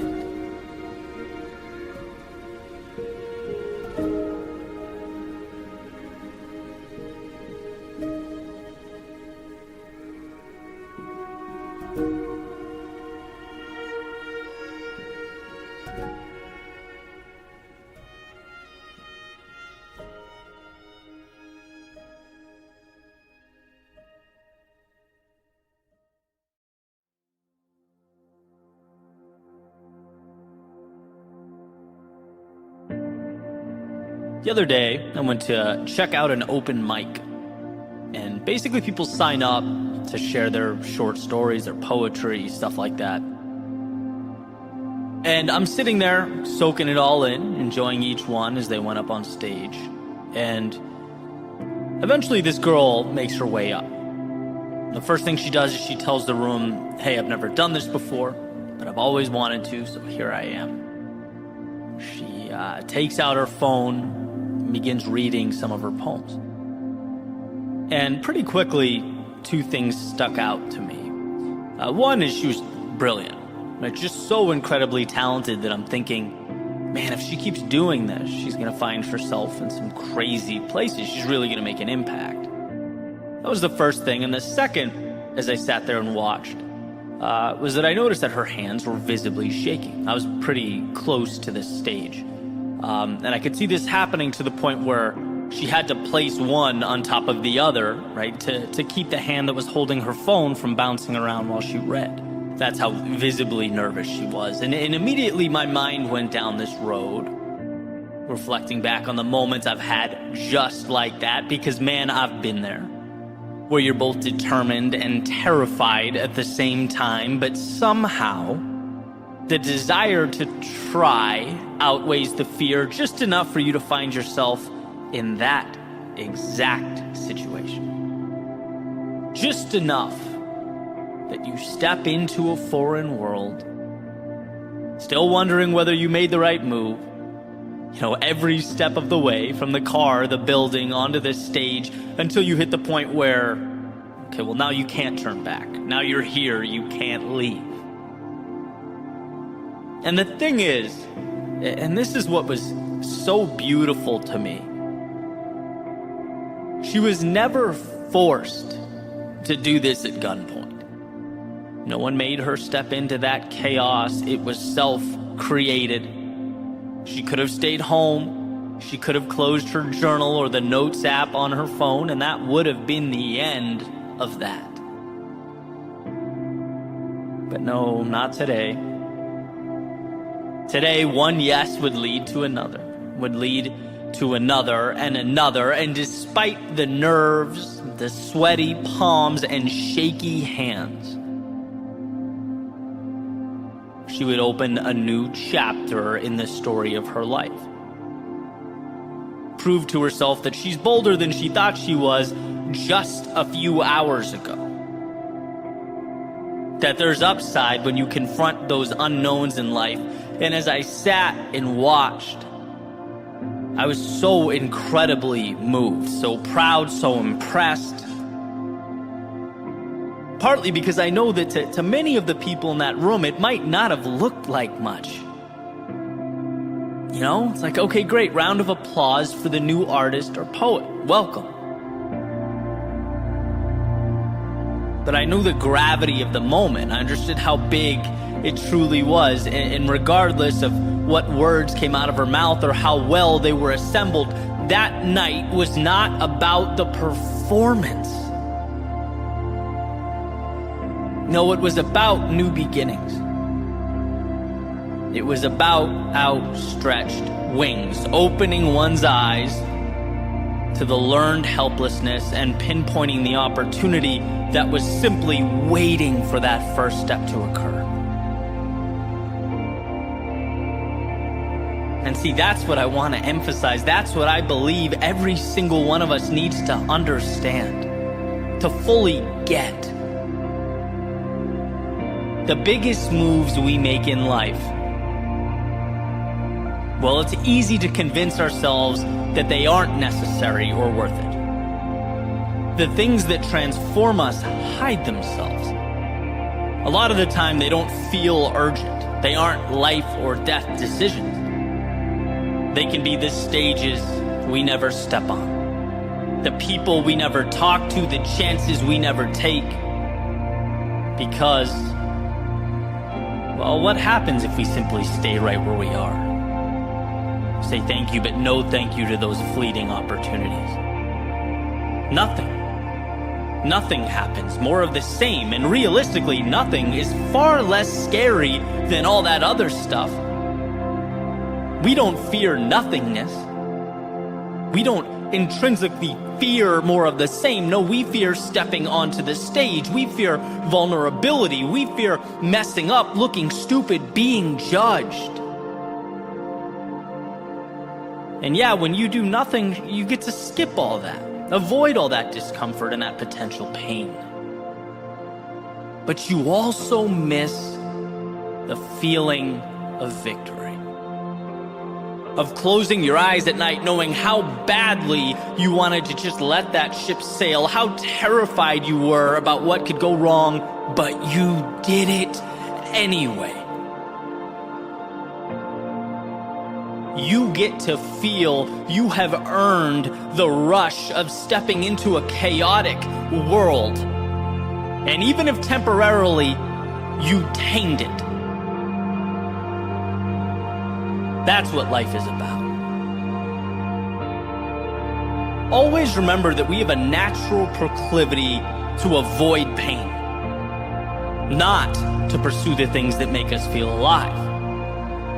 Deep down in our DNA, there exist instructions.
To run away from the things that could hurt us, embarrass us. Our minds will race, our bodies will kick and scream, our hands will shake. That's just the way it goes. Until we prove to ourselves that it's all conquerable, that reality can be relearned. It's a layer of resistance that has to be faced and then dismantled. Why was I so moved that night? Because I got to watch in real time someone dismantling that fear on their way to something incredible. It's courage. Stepping into the arena, not for the people next to you or anyone else, but for you.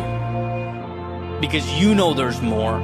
You know that where you are pales in comparison to where you can be. I'm definitely one to look back from time to time and reflect, and I'll tell you what, I'm incredibly thankful for the hard times that shaped me, the challenges that were forced upon me and made me who I am. But beyond that, and perhaps even more so, the times I stepped out on my own accord, terrified and manufactured change. The times that the fear of staying the same eclipsed the fear of failure. The times I could have stayed home, woken up the next morning and lost nothing, but instead saw what there was to be gained and threw myself into that metaphorical fire so that confidence could be forged and new chapters could be written. Let's all remember how out of focus the present moment looks. Remember how inclined we are to look at life through a lens of scarcity. We are trying to avoid, but if you can, even briefly find the strength to step back and ask, what is there to be gained? You see that not going is the real danger. And those stages that seem arbitrary, that seem like optional stops along the way, well, they're just as imperative as the air you breathe. They are not some things, they are everything. We all hit a point where we look back on the roads we traveled and see the culmination of footsteps that have come to constitute our lives. And we want that moment to feel full. Like no stone was left unturned, like we put it all on the line. So will you step onto this stage of life? Stand your ground as the curtain opens, read your poems to a foreign audience. Will you share your voice even though it trembles? Because if you do, you're giving yourself permission to truly live, to feel. Look, we're not here for a long time. This is a very short ride. So why not give as much of yourself to the world for as long as you possibly can? Why not step out knowing that the difference between nothing and everything is what you do with shaky hands?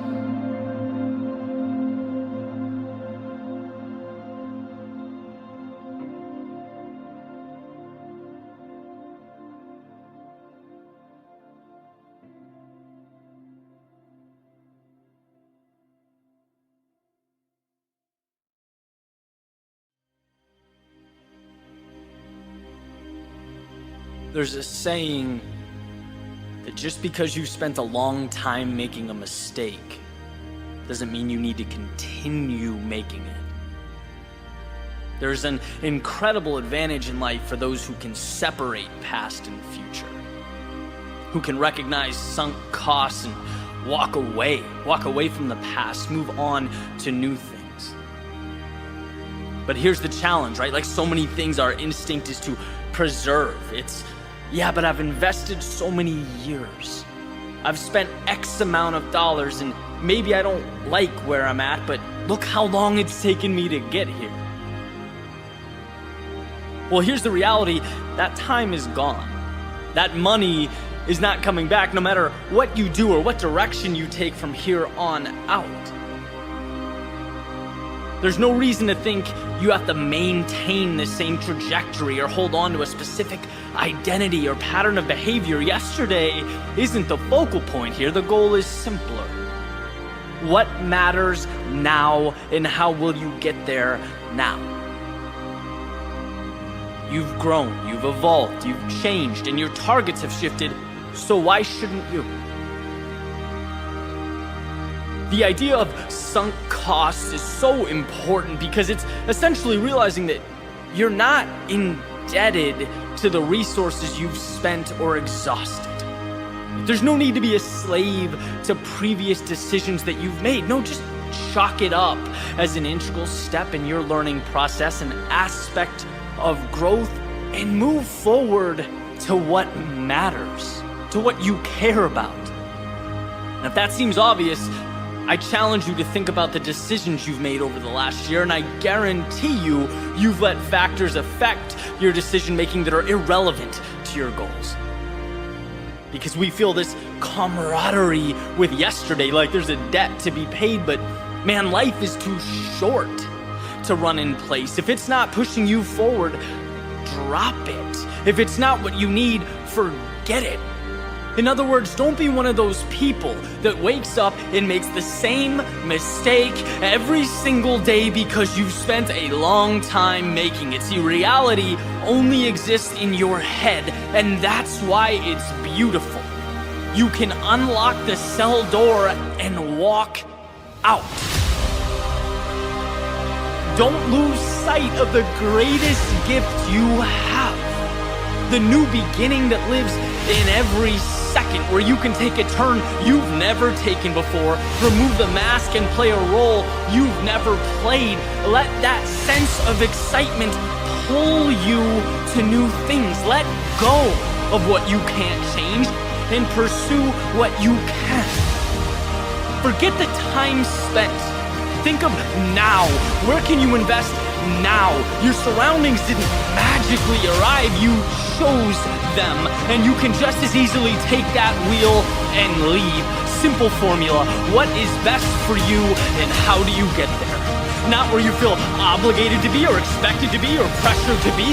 Where do you need to be? Everything else is noise.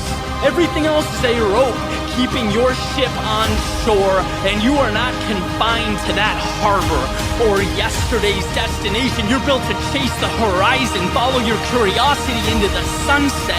You don't make decisions based on yesterday's story. You sculpt it with tomorrow's possibility.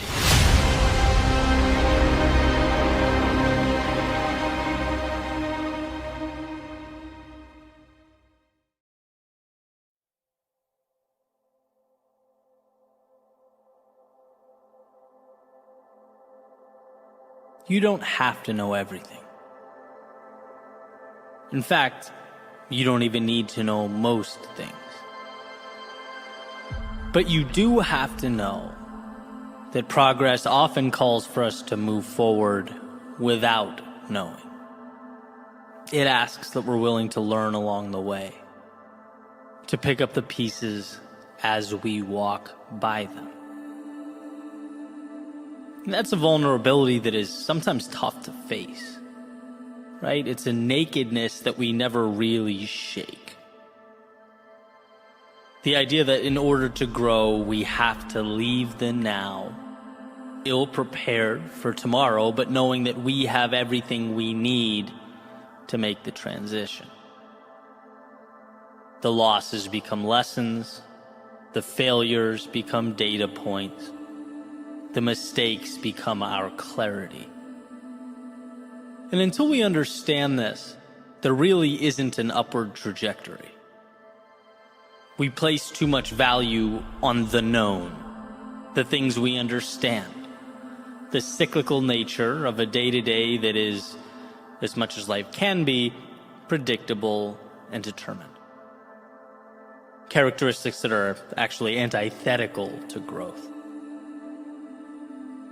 In fact, one could make an argument that in this incredible day and age of information, our need and ability to know often comes at the expense of true transformation. Right? I studied podcasts for so long before I started one that I could have created and improved upon my own, 400 times over.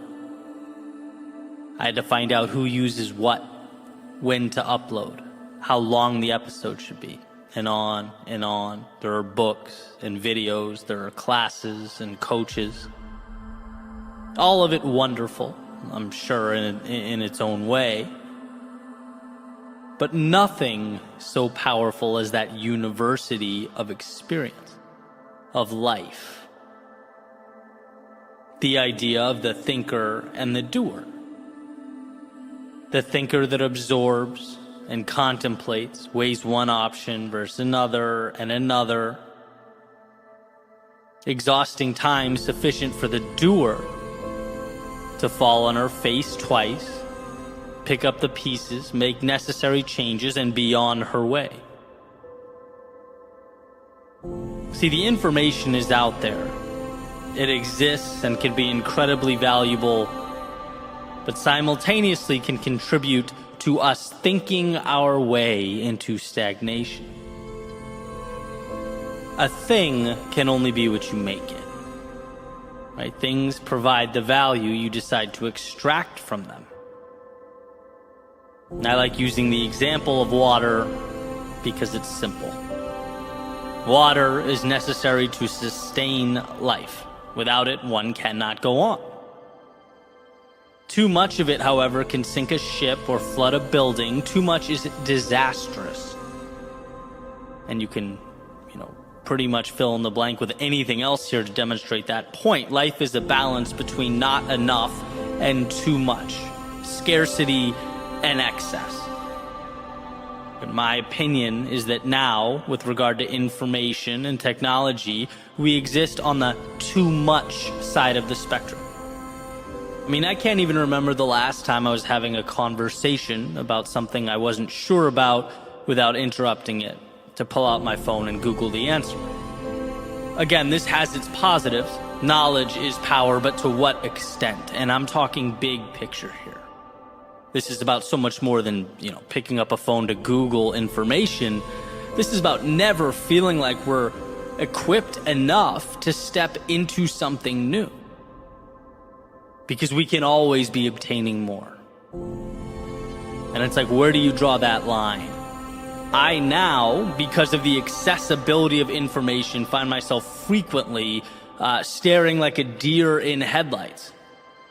Because some minor detail hasn't been made clear to me. Because everything is not perfectly ironed out. My brain has become conditioned to know. Because knowing is now incredibly easy. But life is about generating a meaningful existence. Meaning is carved from unknowns. It's not Googled or found on Wikipedia. A podcast or YouTube video can't give you meaning. They might help you prepare or point you in the right direction, but meaning is about self-discovery. It's about, taking those things you learn, but giving them life. It's pulled out of the world around you like diamonds from the earth. Necessarily calling for going when you don't know exactly what the destination looks like. Starting when you don't know what the end result will be. We are consuming at the expense of living. Absorbing at the expense of feeling, right? There's the idea that a business book is not the same thing as creating a business. Being on social media is not the same thing as being social. It's an aspect of those things served up without the risk or the upside. That is not real life. In one of my favorite movies, Good Will Hunting, Robin Williams' character, a therapist, is talking to Matt Damon's character. He plays this brilliant young man who has, a photographic memory. He's read every book in the library. He's a genius. But even with all that, he doesn't quite have the courage to move out of his little world into something bigger, into the opportunity that's available for him if only he'd find the strength to seek it out. And here's a segment of Robin Williams trying to explain that to Matt Damon. He says, so if I asked you about art, you'd probably give me this skinny on every art book ever written. Michelangelo, you know a lot about life's work, political aspirations, him and the Pope, sexual orientation, whole works, right? But I bet you can't tell me what it smells like in this Sistine Chapel. You've never actually stood there and looked up at that beautiful ceiling, seen that. If I asked you about women, you'd probably give me a syllabus on your personal favorites. You may have even been late a few times, but you can't tell me what it feels like to wake up next to a woman and feel truly happy. You're a tough kid. I ask you about war, and you'd probably throw Shakespeare at me, right? Once into the breach, dear friends. But you've never been near one. You've never held your best friend's head in your lap and watched him gasp his last breath looking to you for help. I look at you, I don't see an intelligent, confident man. I see a cocky, scared kid. And the quote goes on, but the idea is a powerful one. And one of the reasons I've rewatched that scene over and over, it's not that he's trying to belittle the character. He's trying to help him explore the depths of his own personality, his needs and desires, trying to arm him with the understanding that he's strong enough to move beyond the walls he's built around himself, that all that knowledge he's obtained and acquired is meaningless unless he gives it life. Knowing isn't enough. And I want to qualify this again because it's important you meet me where I am. I'm not making a case for ignorance or, books, knowledge, understanding. That's critical, but it's the other piece that makes life worth living. You don't get the reward without the risk, and the risk requires that one moves into the haze without clear understanding of an outcome. It's moving into life without total certainty. And we are hardwired for that certainty. We're built to want to know. And now on top of that, we have the tools to take in infinite knowledge. I want this to be a reminder that we have to circumnavigate that idea to some extent. We have to trust ourselves to figure things out as we go. That waiting until we have everything figured out simply leaves the door cracked for regret to sneak in and make itself comfortable. There's an entire world out there waiting for you not to have it all figured out, but to instead stumble upon the realization that you don't have to know. To move forward, you have to simply trust. That's when the world will transform before your eyes.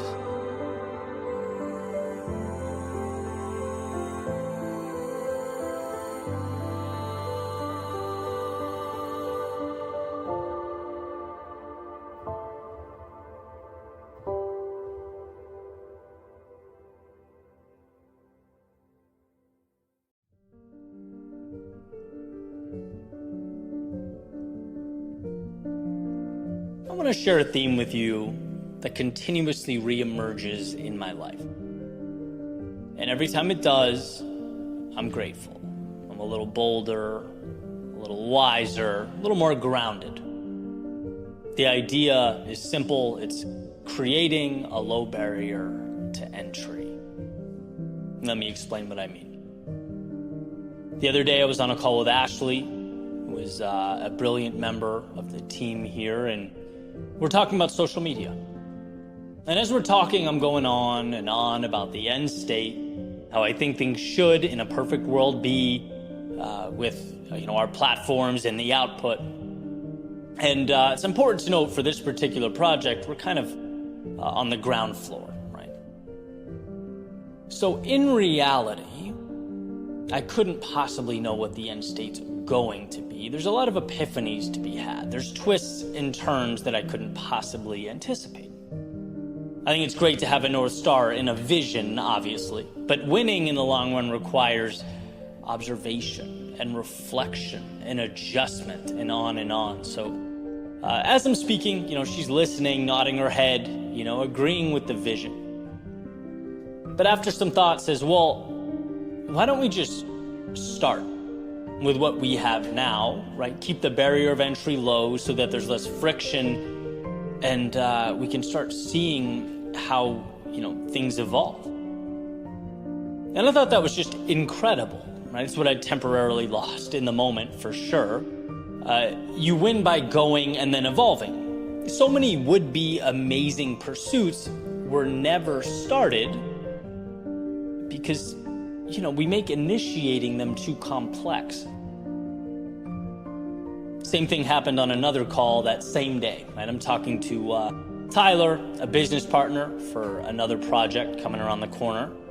And, I'm sending him videos, talking about ideas for rollout, different avenues we could take, which, again, it's great. It's better to have a large vision and trim it down than no vision at all, but the convo is the same. Ed, I love it. It's great. But what if we start with one thing, though? One idea. Let's get the gears turning. That needed to be the theme for the day, and I appreciated it, right? So, a few thoughts. One, surround yourself with sharp people like Ashley and Tyler that keep you grounded. But two, and perhaps the main point, stop creating friction for yourself when you're beginning new things. I've talked about this in different contexts, and I've hammered it into my day-to-day in many ways, right? Like if I'm going on a run, I have the running stuff by the door and ready to go with a glass of water the night before so that when I wake up, the process feels so easy that to not go would seem stupid. But life is complex, and so are we. It was a great reminder that your handle on something in one area of life doesn't mean you'll implement it across the board. And I was grateful for that reminder. It was what I needed at that time, right? The reminder that winning is going. Winning is beginning. Because you're immersing yourself in the process and you're acclimating to it. You're seeing what works and what doesn't. You're growing, as opposed to taking an extra 3 months to put into place parameters that will probably change anyway. One of my favorite mantras is simplicity is the ultimate sophistication. Powerful, but sometimes elusive. Right? But if you can keep it front and center, it adds immense value to your life. The most powerful thing you can do is have a general sense of direction and go now with what you have. Ashley and I will change our social media tactics many, many times in the future because we're collecting data and we're moving forward. Tyler and I will approach our venture in probably countless ways. Because we're not in love with a particular strategy, we're in love with the end goal. And perhaps you, in your world, are at a point where you're seeking to initiate something new. And you're playing with the pros and cons, you're listing ideas in your head, categorizing details and nuance that, sure, it seems important right now in this moment, but will it forever? Right? My advice to you is to mitigate detail and instead place the value on finding the courage to begin now. Before you're ready, before you have all the answers, before you know how X, Y, and Z is going to unfold. Mitigate the friction to such an extent that, the pursuit feels like an ice hockey rink. You're sliding into whatever comes next. Never underestimate how powerful that is. And be reassured by the fact that in 3 months from now or a year from now, the journey won't look the same. You'll be better in execution and wiser in strategy because you simply created a low barrier to entry. You leveraged perhaps the most important ability you possess. You began.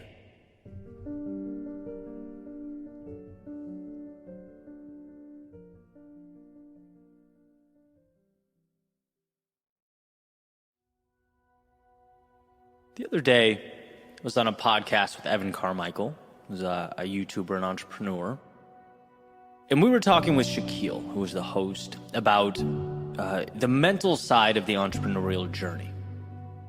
How we set goals, but also prepare ourselves for the inevitable adversity associated with growth. And one question Shaquille asked us was, Where do we see ourselves in 5 years? Okay, so side note, I have a unique relationship with this question. As someone who was unsure and experimenting with their career, right, for much of their adult life, I never quite knew how to answer it. You know, it's like two things can be true at once. It's a very reasonable question. But I also didn't like answering it, right? Hated it to my core, you could even say. I could never really articulate why. It just made me uneasy, right? Like 5 years is a lifetime. How am I supposed to know? And again, no knock on the host at all. It's a very common and practical question. I'm glad he asked it because it opened the door to a pretty cool conversation. So anyway, he asked the question and I'm thinking, oh man, like how am I going to approach this? And before I said a word, Evan blurts out, look, if you know exactly what you're going to be doing in 5 years, you're thinking too small. And that comment, to say it made me happy was an understatement. It was like, thank you for saying what my mind has been trying to piece together for a decade and a half. You know, if you know exactly where you're going to be, of course you're limiting yourself. There's just too much predictability, too much routine, process, and not enough experimentation, not enough life. Why? Because growth is unpredictable. It takes us places we didn't expect, shows us things we didn't anticipate, it unveils truths and minor miracles about ourselves that we, let's face it, never would have seen had we been dismissive of all life's variability and opportunity. Now, does this mean we don't move with conviction in a general direction? Does it mean we don't have goals or ambitions? No, I certainly don't think it does. Right? You can't hit targets you don't aim for. That will always be true. It merely means life is not about being perfect in bringing about a particular result. It's about making adjustments throughout your pursuit of meaning. If you feel closer to your purpose when you change the medium, then change the medium. If it means, your heart tells you left is where the value lies and not right, then go left, right? To me, it's essentially reminding us that life is not a black and white, yes or no, checklist or test. It's a game, and you have to grant yourself the freedom to play.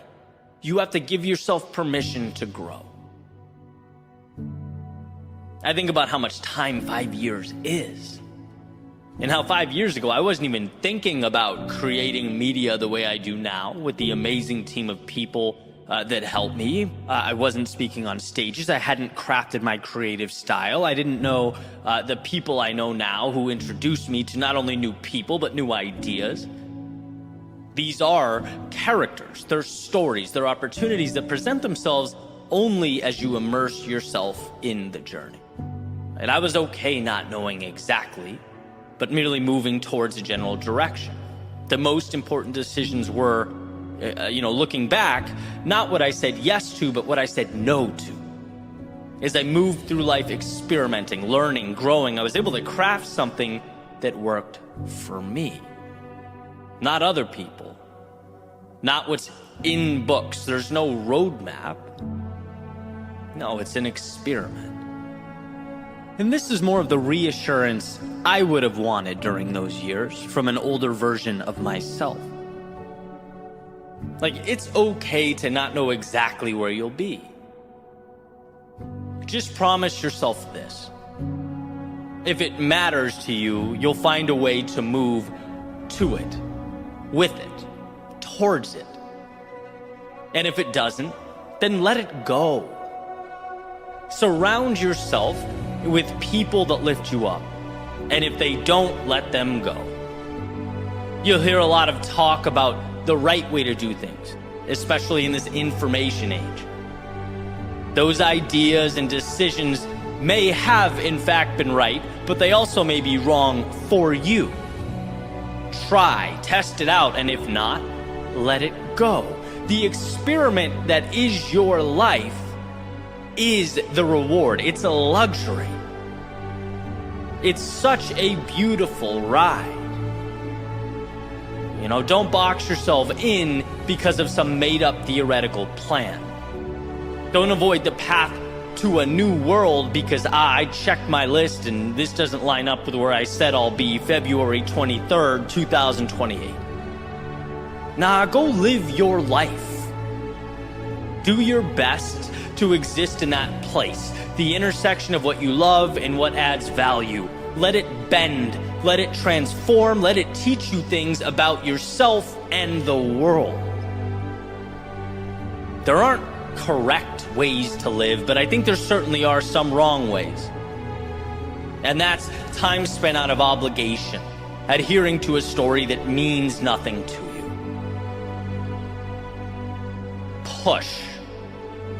See what life gives back. Your footsteps in the aggregate will reveal truths and tell stories you could never have even dreamed up. It's in going that your book is written. And just a friendly reminder, people don't read books for the last page, the ending. No, they read them for that stuff in the middle, right? The journey. So next time I'm asked what my 5-year plan is, I'll probably say same as my 10, 20, and 30-year plan. I don't know. But I can tell you, I won't lose sight of that North Star, the one that calls my name. But at the same time, I won't be afraid to wander into the night. Dance in the moonlight, even get lost in the shadows from time to time. Growth is directly correlated to one's willingness to push forward into the dark. And well, into that darkness we shall go.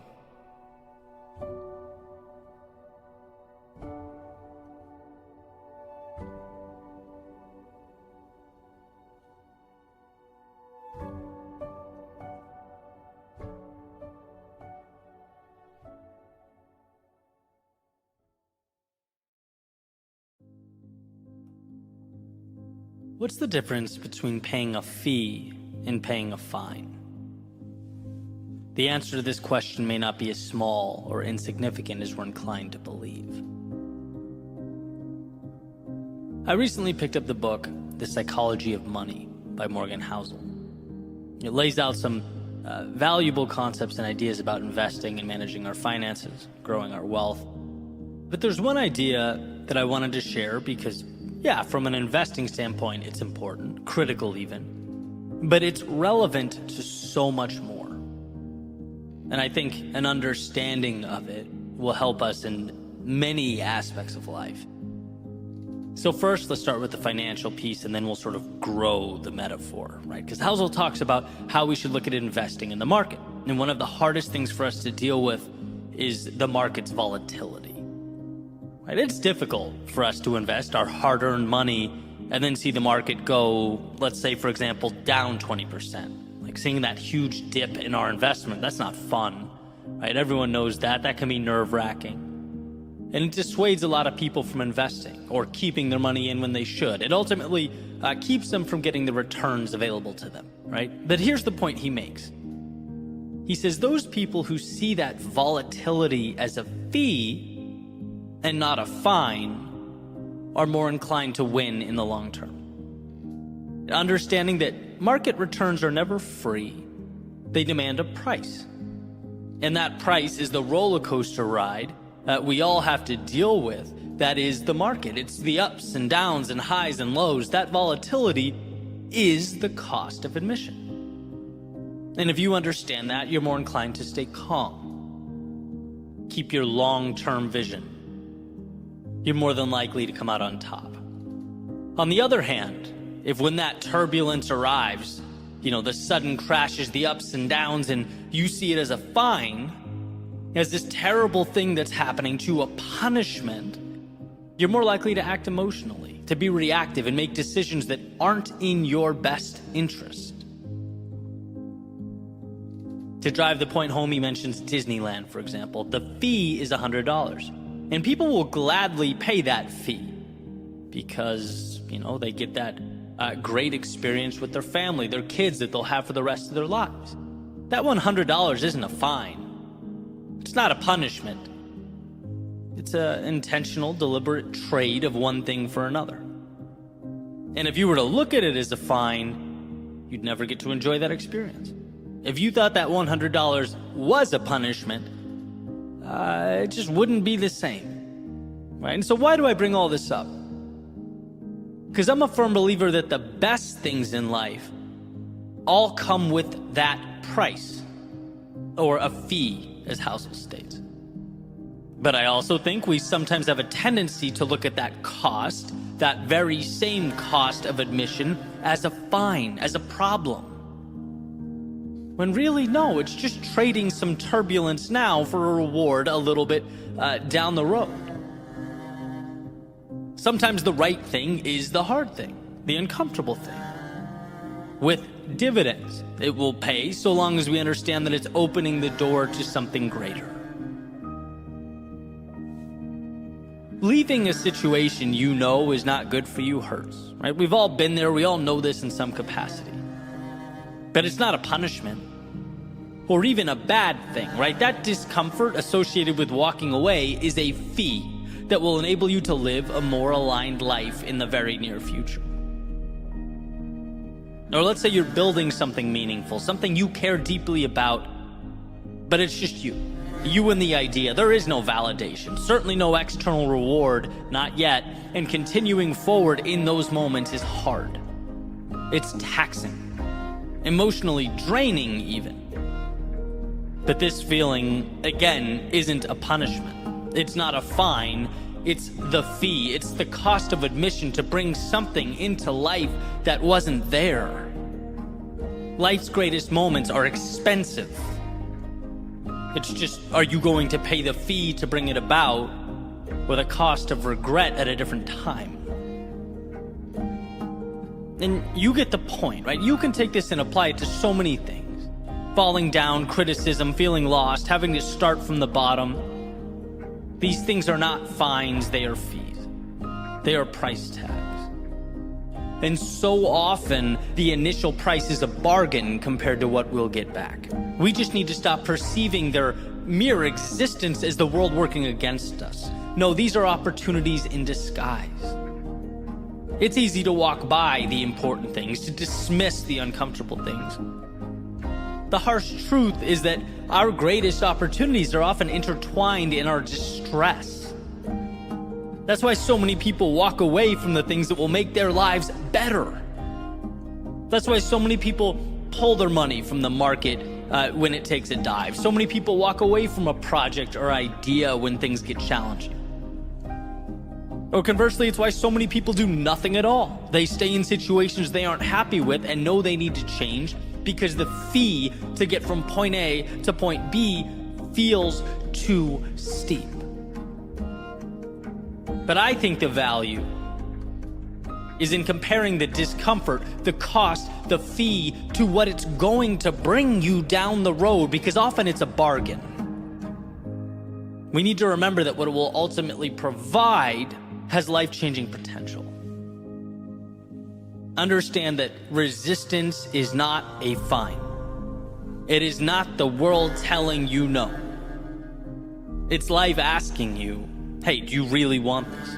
Because if you do, it's yours, so long as you sign the dotted line and pay the price. Most people will be dissuaded by this. Most people will turn and walk away, but most people also leave a hell of a lot on the table. And I don't want that for you. You don't want that for you. The world we live in is one of abundance. So when life pushes back, understand that it's merely positioning you to move beyond your limits, to redefine your worldview. And while admission isn't free, it's well worth the price.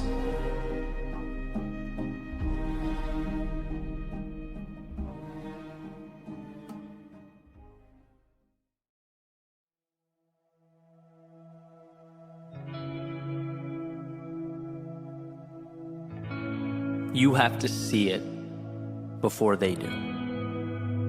You have to believe it before they will. You have to be the architect of your plans and your goals because no one will build them for you. And that's just it. In a world where victimhood is becoming currency and blame is becoming the norm, we have a choice. Create a temporary, fleeting escape, or create a life that matters. You know how much easier it is to project out at the world? To never have to look in the mirror and address the things you could be doing better? You know how much easier it is to hate him or her or them over there? To make up stories and scenarios about how much different life would be if it wasn't for A, B, and C holding you back? I mean, short term, it's like winning the lottery, right? You don't have to take any accountability. You don't have to have tough conversations with yourself. You don't have to reflect on the painful memories or decisions. No, you can put your feet up, sit back, point at the world, and say, look what they made me do. If only. But here's what's not being said. Every time you point your finger away from your own chest, every time you project blame, you're letting yourself down. Why? Because we only grow when we take accountability. And yeah, accountability can be painful, uncomfortable. But in that discomfort exists the only bridge to a better tomorrow. That's it. Right? You go to the gym, you put your muscles through stress, you break them down so that they can be built back up stronger. Personal responsibility cannot be the muscle we refuse to build. There's too much at stake. It can't be the thing you avoid. Why? Because it's what injects meaning into our lives. I'll never forget in the 8th grade, and I bet every single person in that class still to this day remembers, my teacher, Mr. Betancourt, walking up to the front of the classroom. He had his hands in a bowl shape and was holding it up to the ceiling, explaining to us that you can't go through life asking the world to give you its scraps. That if you sit and you wait and you hope and you blame, you will lose. That's the recipe for bitterness and resentment.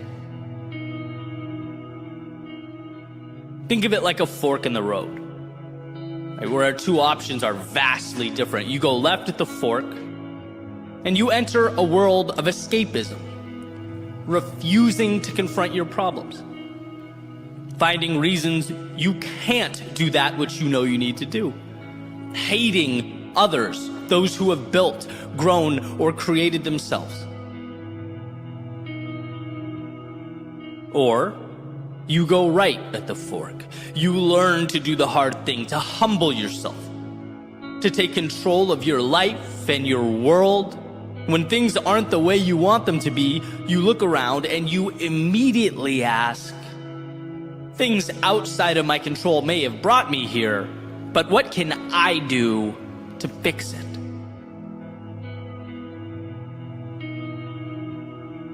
Those of you who have been listening to me for a while, you probably know my favorite articulation of this idea was explained by Will Smith. Basically, he said, look, you can't control where you start. And how true that is, right? Life's not fair. Some people are born into more resources and opportunity. Some people find themselves in social situations that aren't ideal, and that list can go on and on and on, right? Human beings are all different. So So there will always be discrepancy. But, and this is Will Smith's point, where you go from here will always be your responsibility. What happens next is all you. You choose whether to complain, shake your fist at the sky, and blame the world around you, or pick the pieces up and move forward. And like I said a minute ago, don't be fooled by the temptation to latch on to that fleeting moment of relief, of running from accountability. The only way to win in the long run is to face your demons. It's that whole saying, when you're riding shotgun, you can dispute the route all you want, but ultimately, it's the driver who's in control. When will you take the wheel in your own life? And sure, the stakes become higher, right? Now it's on you. Now you can get lost. Now you're responsible for the maintenance. Now if you don't end up at the right place, or I don't know, you're late to a destination, it's your fault. But now you can also be the one overseeing the journey. Now it's yours, and that's power. And as our world becomes more and more one of escapism, it's becoming more prevalent, easier to avoid or not fix something but tweet about it. How easy it is to not confront our problems but rather open Instagram, Facebook, TikTok, and mindlessly scroll. How easy it is to leave that message unread and go about our lives, because that's easier than saying what needs to be said. Strength is being the one amidst all this escapism and avoidance to confront what must be confronted. Whether it's an interaction with someone else or that hard conversation with yourself, a personal change that must take place. Life is such a gift. It's such an opportunity. But we have to move through it with our eyes open. We have to see things that matter and gravitate towards truths that will shape us. Like Mr. B said over 20 years ago now, we can't ever fall into the mentality of holding our hands up to the sky and asking life to give us anything. We can't only point at ourselves when things go the way we want them to go. No, let's be about accountability, empowerment, understanding that if I don't like what's around me, the transformation starts now, and it starts with me. I wasn't perfect, I never will be, but I can learn, I can evolve, and most importantly, I have everything I need to make that happen. It's all awareness. Right? The victimhood idea is a wolf in sheep's clothing, and I know that may seem harsh, maybe even lacking empathy. But dropping that narrative was truly the best thing I've done in my life, and I know countless others who would say the same. You can't be both a perpetual victim and be in control. No, life is tough. It knocks us down, and at times it brings us to our knees. But this is a reminder that you cannot stay there. It's a reminder that those who contributed to the situation are now minor detail and background noise. It's a reminder that the path forward is about you. It's about you pushing all that aside and asking yourself, what's required to move in the direction that I most want to go?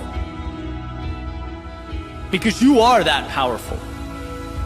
You are strong enough to make that move. And there will be a point where you look around you and the circumstances have changed. The people are different. The environment is different. You're different. And you'll smile at yourself knowing it's not because of what the world provided. It's not because of what anyone gave you. It's not because of what people out there did or didn't do. No, it's because when you were at your lowest, when life was presenting curveball after curveball, when you looked around and maybe even thought to yourself, there's no way forward here, You found a way to get up and create something new.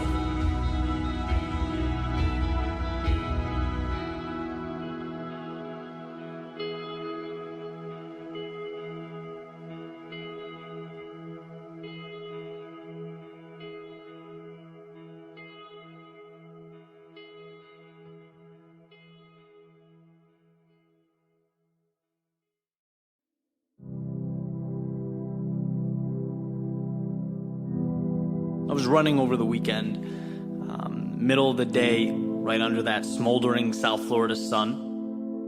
I was doing about a 3.7 mile stretch, which is one of 6 or 7 legs I was doing for the ultra marathon that day, against the clock, fighting the heat, starting to really suffer, which is the perfect environment for the thoughts that we don't want to let in. It's where we engineer compromise, create excuses. And I've been running all morning. So as I got more and more tired, my mind inevitably started looking for a way out, rationalizing, slowing down.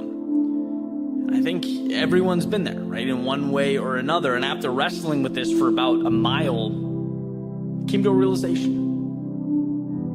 I'm doing too much. Not physically, but mentally. Building cognitive enemies, creating complexity. See, when you're uncomfortable, when you're in pain, things become incredibly convoluted. They seem chaotic. Lack of clarity, at least for me, it creates anxiety. But that light bulb moment was, during that leg, running to Key West at 12 p.m. with miles to go and questions unanswered, that there's nothing complex about the situation, no mystery to resolve or riddle to figure out. In fact, on paper, this is one of the easiest things I have ever done. Why? Well, because all I have to do is not stop. That's it. Do nothing. Keep this pace, one foot in front of the other. That's my only task. No rabbits out of hats. I don't need to create the unthinkable. No, there in that moment, all I had to do was not stop. And that meant really that the heat didn't matter, that the distance didn't matter, that the world didn't matter. Those are details far too complex for me right now. In that moment, they're way above my pay grade. I'd boiled the objective down into the simplest of tasks, embarking upon the easiest thing I'd ever done, simply moving forward. And I started thinking about the things I'd accomplished in my life that I'm proud of, being knocked down, getting back up, fighting for what I believed in, creating, searching for answers. And now, here, I'm really going to entertain the thought that I can't simply move forward. I'm going to be upset that this pace doesn't feel like lying in a bed of feathers. No, I like simple. I love simple. Simple equals clarity, equals progress, equals happiness. Who cares what's around the corner? Because knowing that won't mitigate the next 10 steps I have to take. And eventually, that's exactly what I did. I started counting my steps in groups of 10 because that was really all that mattered. And like all things, before you know it, you look up and the storm has passed. And I got to the end where my teammates waited with water and cold towels, and I got there without abandoning my one mission. Not by an act of heroism, but by thousands of little acts that will remain unseen forever, that will disappear into the universe. I simply carried on a mission that I hold dear. My favorite quote, an old coach of mine used to always remind us, sometimes success is simply hanging on when others are letting go. That's it. That's all. That's everything. Because we're so inclined to overlook that simple truth because we think big results require monumental action. And when you're exhausted, when the miles ahead feel like a huge task, we dig deep for huge solutions. But the answers are not huge, they're minuscule. They're little things that make big things. And when I think back to my youth, my childhood, the times I'd given up or been discouraged, it was always because I didn't immediately cross the finish line or hit the home run right away. I didn't get the immediate answer. But I can look back now and just think, if I realized that a walk or a single every day takes you to the moon, that it's not about the miraculous, it's about simply carrying on, which becomes the miraculous. See, we can't let ourselves be lured in by the guise of immediate triumph or false expectations. No, let's remember that anyone can simply move forward. Anyone can take one more step, and that's all that's required of you. That's all you can do. Breathe, compose yourself, take that very next step, because if you can do that, the big picture things, they materialize. You start crossing finish lines, balls start leaving the park, little victories accumulate and evolve, life changes. Do not miss what matters. Don't overlook the simplest of things, because that's what ultimately carries us home.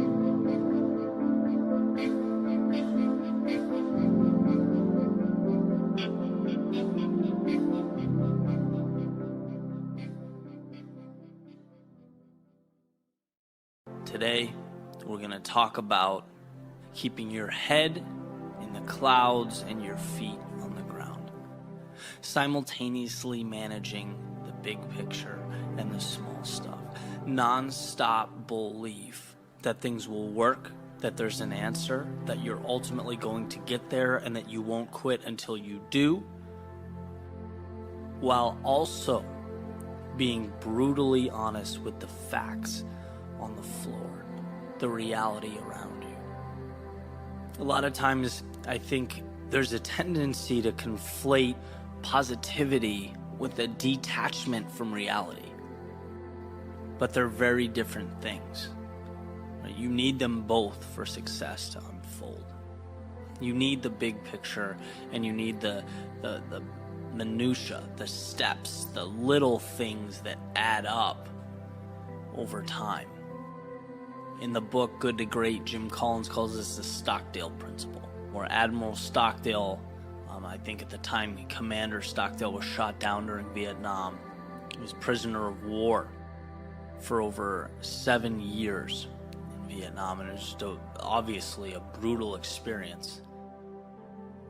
And, one of the things that helped him survive was being painfully pragmatic, while also knowing in his soul, right, with every ounce of his being, that he would ultimately get out, that the men he cared about and helped so much would ultimately get out. And so when Jim Collins is interviewing him, he says, Admiral Stockdale, what differentiated the ones that made it and the ones that didn't? And the answer is incredibly surprising. He says optimism. Because the people that were overly optimistic said we'll get out by Christmas. And Christmas comes and they don't get out. And then they say, okay, well fine, we'll be out. We'll see our families by Easter. And Easter comes and they're still there. Okay, maybe next Christmas. Next Christmas comes, nothing changes. He says those are the people that died of a broken heart. There was too big of a gap between the reality, the components needed to progress the way they wanted to progress and the way they were thinking. You have to be willing to look in the mirror and diagnose a situation. That's applicable to business, it's applicable to your personal life. Dream big, step small. Believe, but act. Be cognizant of the world around you, the reality that you're living in. Now, you can't change something that you don't understand intrinsically. You can't progress if you haven't analyzed something. And this is not about your capabilities. This is never a call to doubt yourself. It's to be strategic. This is just saying that you need to understand the realities so that you can improve upon them. If you want to be the next Michael Jordan, that's a huge ask. That's a lot. It's possible. You can do it. And you need to believe with every ounce of you that if that's what you want to do, it's a pursuit, worth taking. But you also need to know what it means to be Michael Jordan. You got to understand the commitment, how he sacrificed relationships, He sacrificed, his friends, his love life. He got up every single morning. All he did was basketball. How he took thousands of shots a day. How his mentality and his aggressive behavior, right? His mindset, the way he looked at life and approached life on and off the court. It required that he was so intense and so obsessed with winning that some people couldn't handle it. It meant that everything stopped except being the best. That's a big ask. A lot of people can't do that, don't want to do that. But that's what it takes. And to think you're going to be Michael Jordan without understanding, one, the commitment that's required and how you stack up, it's going to be in vain. I remember the CEO of the company that I worked for right out of college, he used to say, look, you have to be able to be honest and say when your baby's ugly. Right? Look at what you have and be able to draw a line from where you want to be so you can fix it. So that's the point. If you can juggle those two things, you will be unstoppable. Unstoppable. If you can be the one to trust yourself enough to know that there is a big picture, you will pursue it relentlessly and you will get there.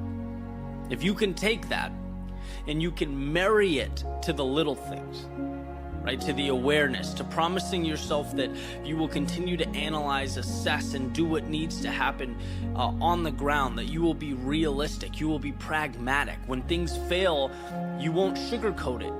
You'll dive in. You'll look at why it failed so that you can pick up those pieces and build something stronger and continue to build, stack, and stand on what you've made. Those are the people that change the world. Those are the people that get things done, that get results. Dream big, step small. See you tomorrow.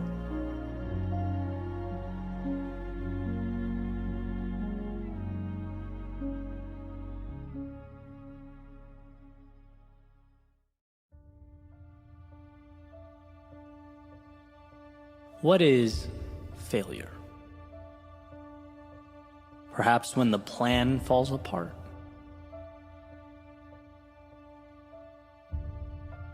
Maybe when the project results are underwhelming. No, not quite. When your heart breaks, momentum stops, when your world is shaken at its foundation. No, to put it simply, failure is not going.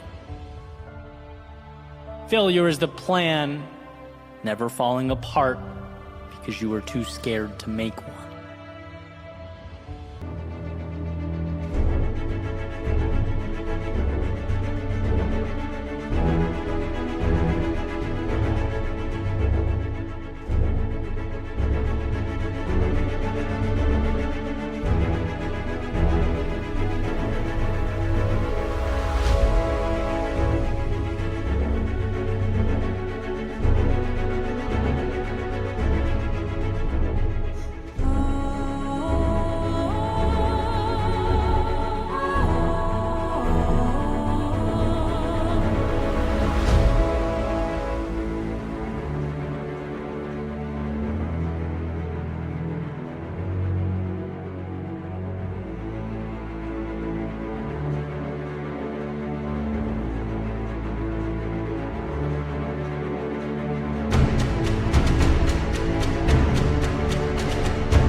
Failure's never being underwhelmed by the results of that project because you couldn't find the courage to start.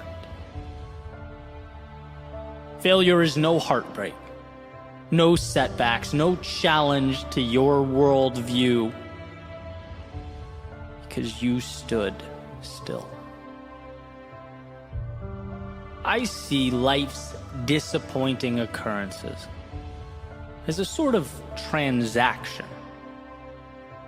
some temporary discomfort in exchange for the very wisdom you were looking for, placed in the palm of your hand. You endure the pain to get the answers.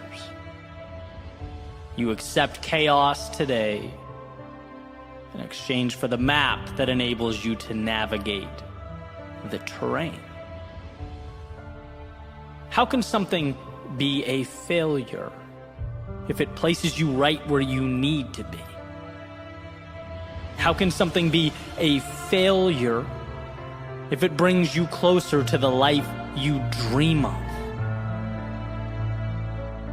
Maybe we don't look at life as failure versus success, but rather as being stagnant versus being in motion, immobile versus mobile. Maybe it's that simple. If you are moving, regardless of how fast, you're giving yourself a chance to overcome, to collect wisdom and pick up armor. You're giving yourself a chance to be more tomorrow than you are today. And that means we stop accepting the notion that we are standing still for our benefit, justifying that we're only stationary because we're waiting for the right moment. We're here because we need this to be perfect. No, there are a million different ways to get what you want out of life, a million different paths to get you there. None of them require standing still. I already cringe at the amount of time I've wasted waiting for the right time. How I would sit on releasing this or starting that. Oh, it's because I'm a perfectionist.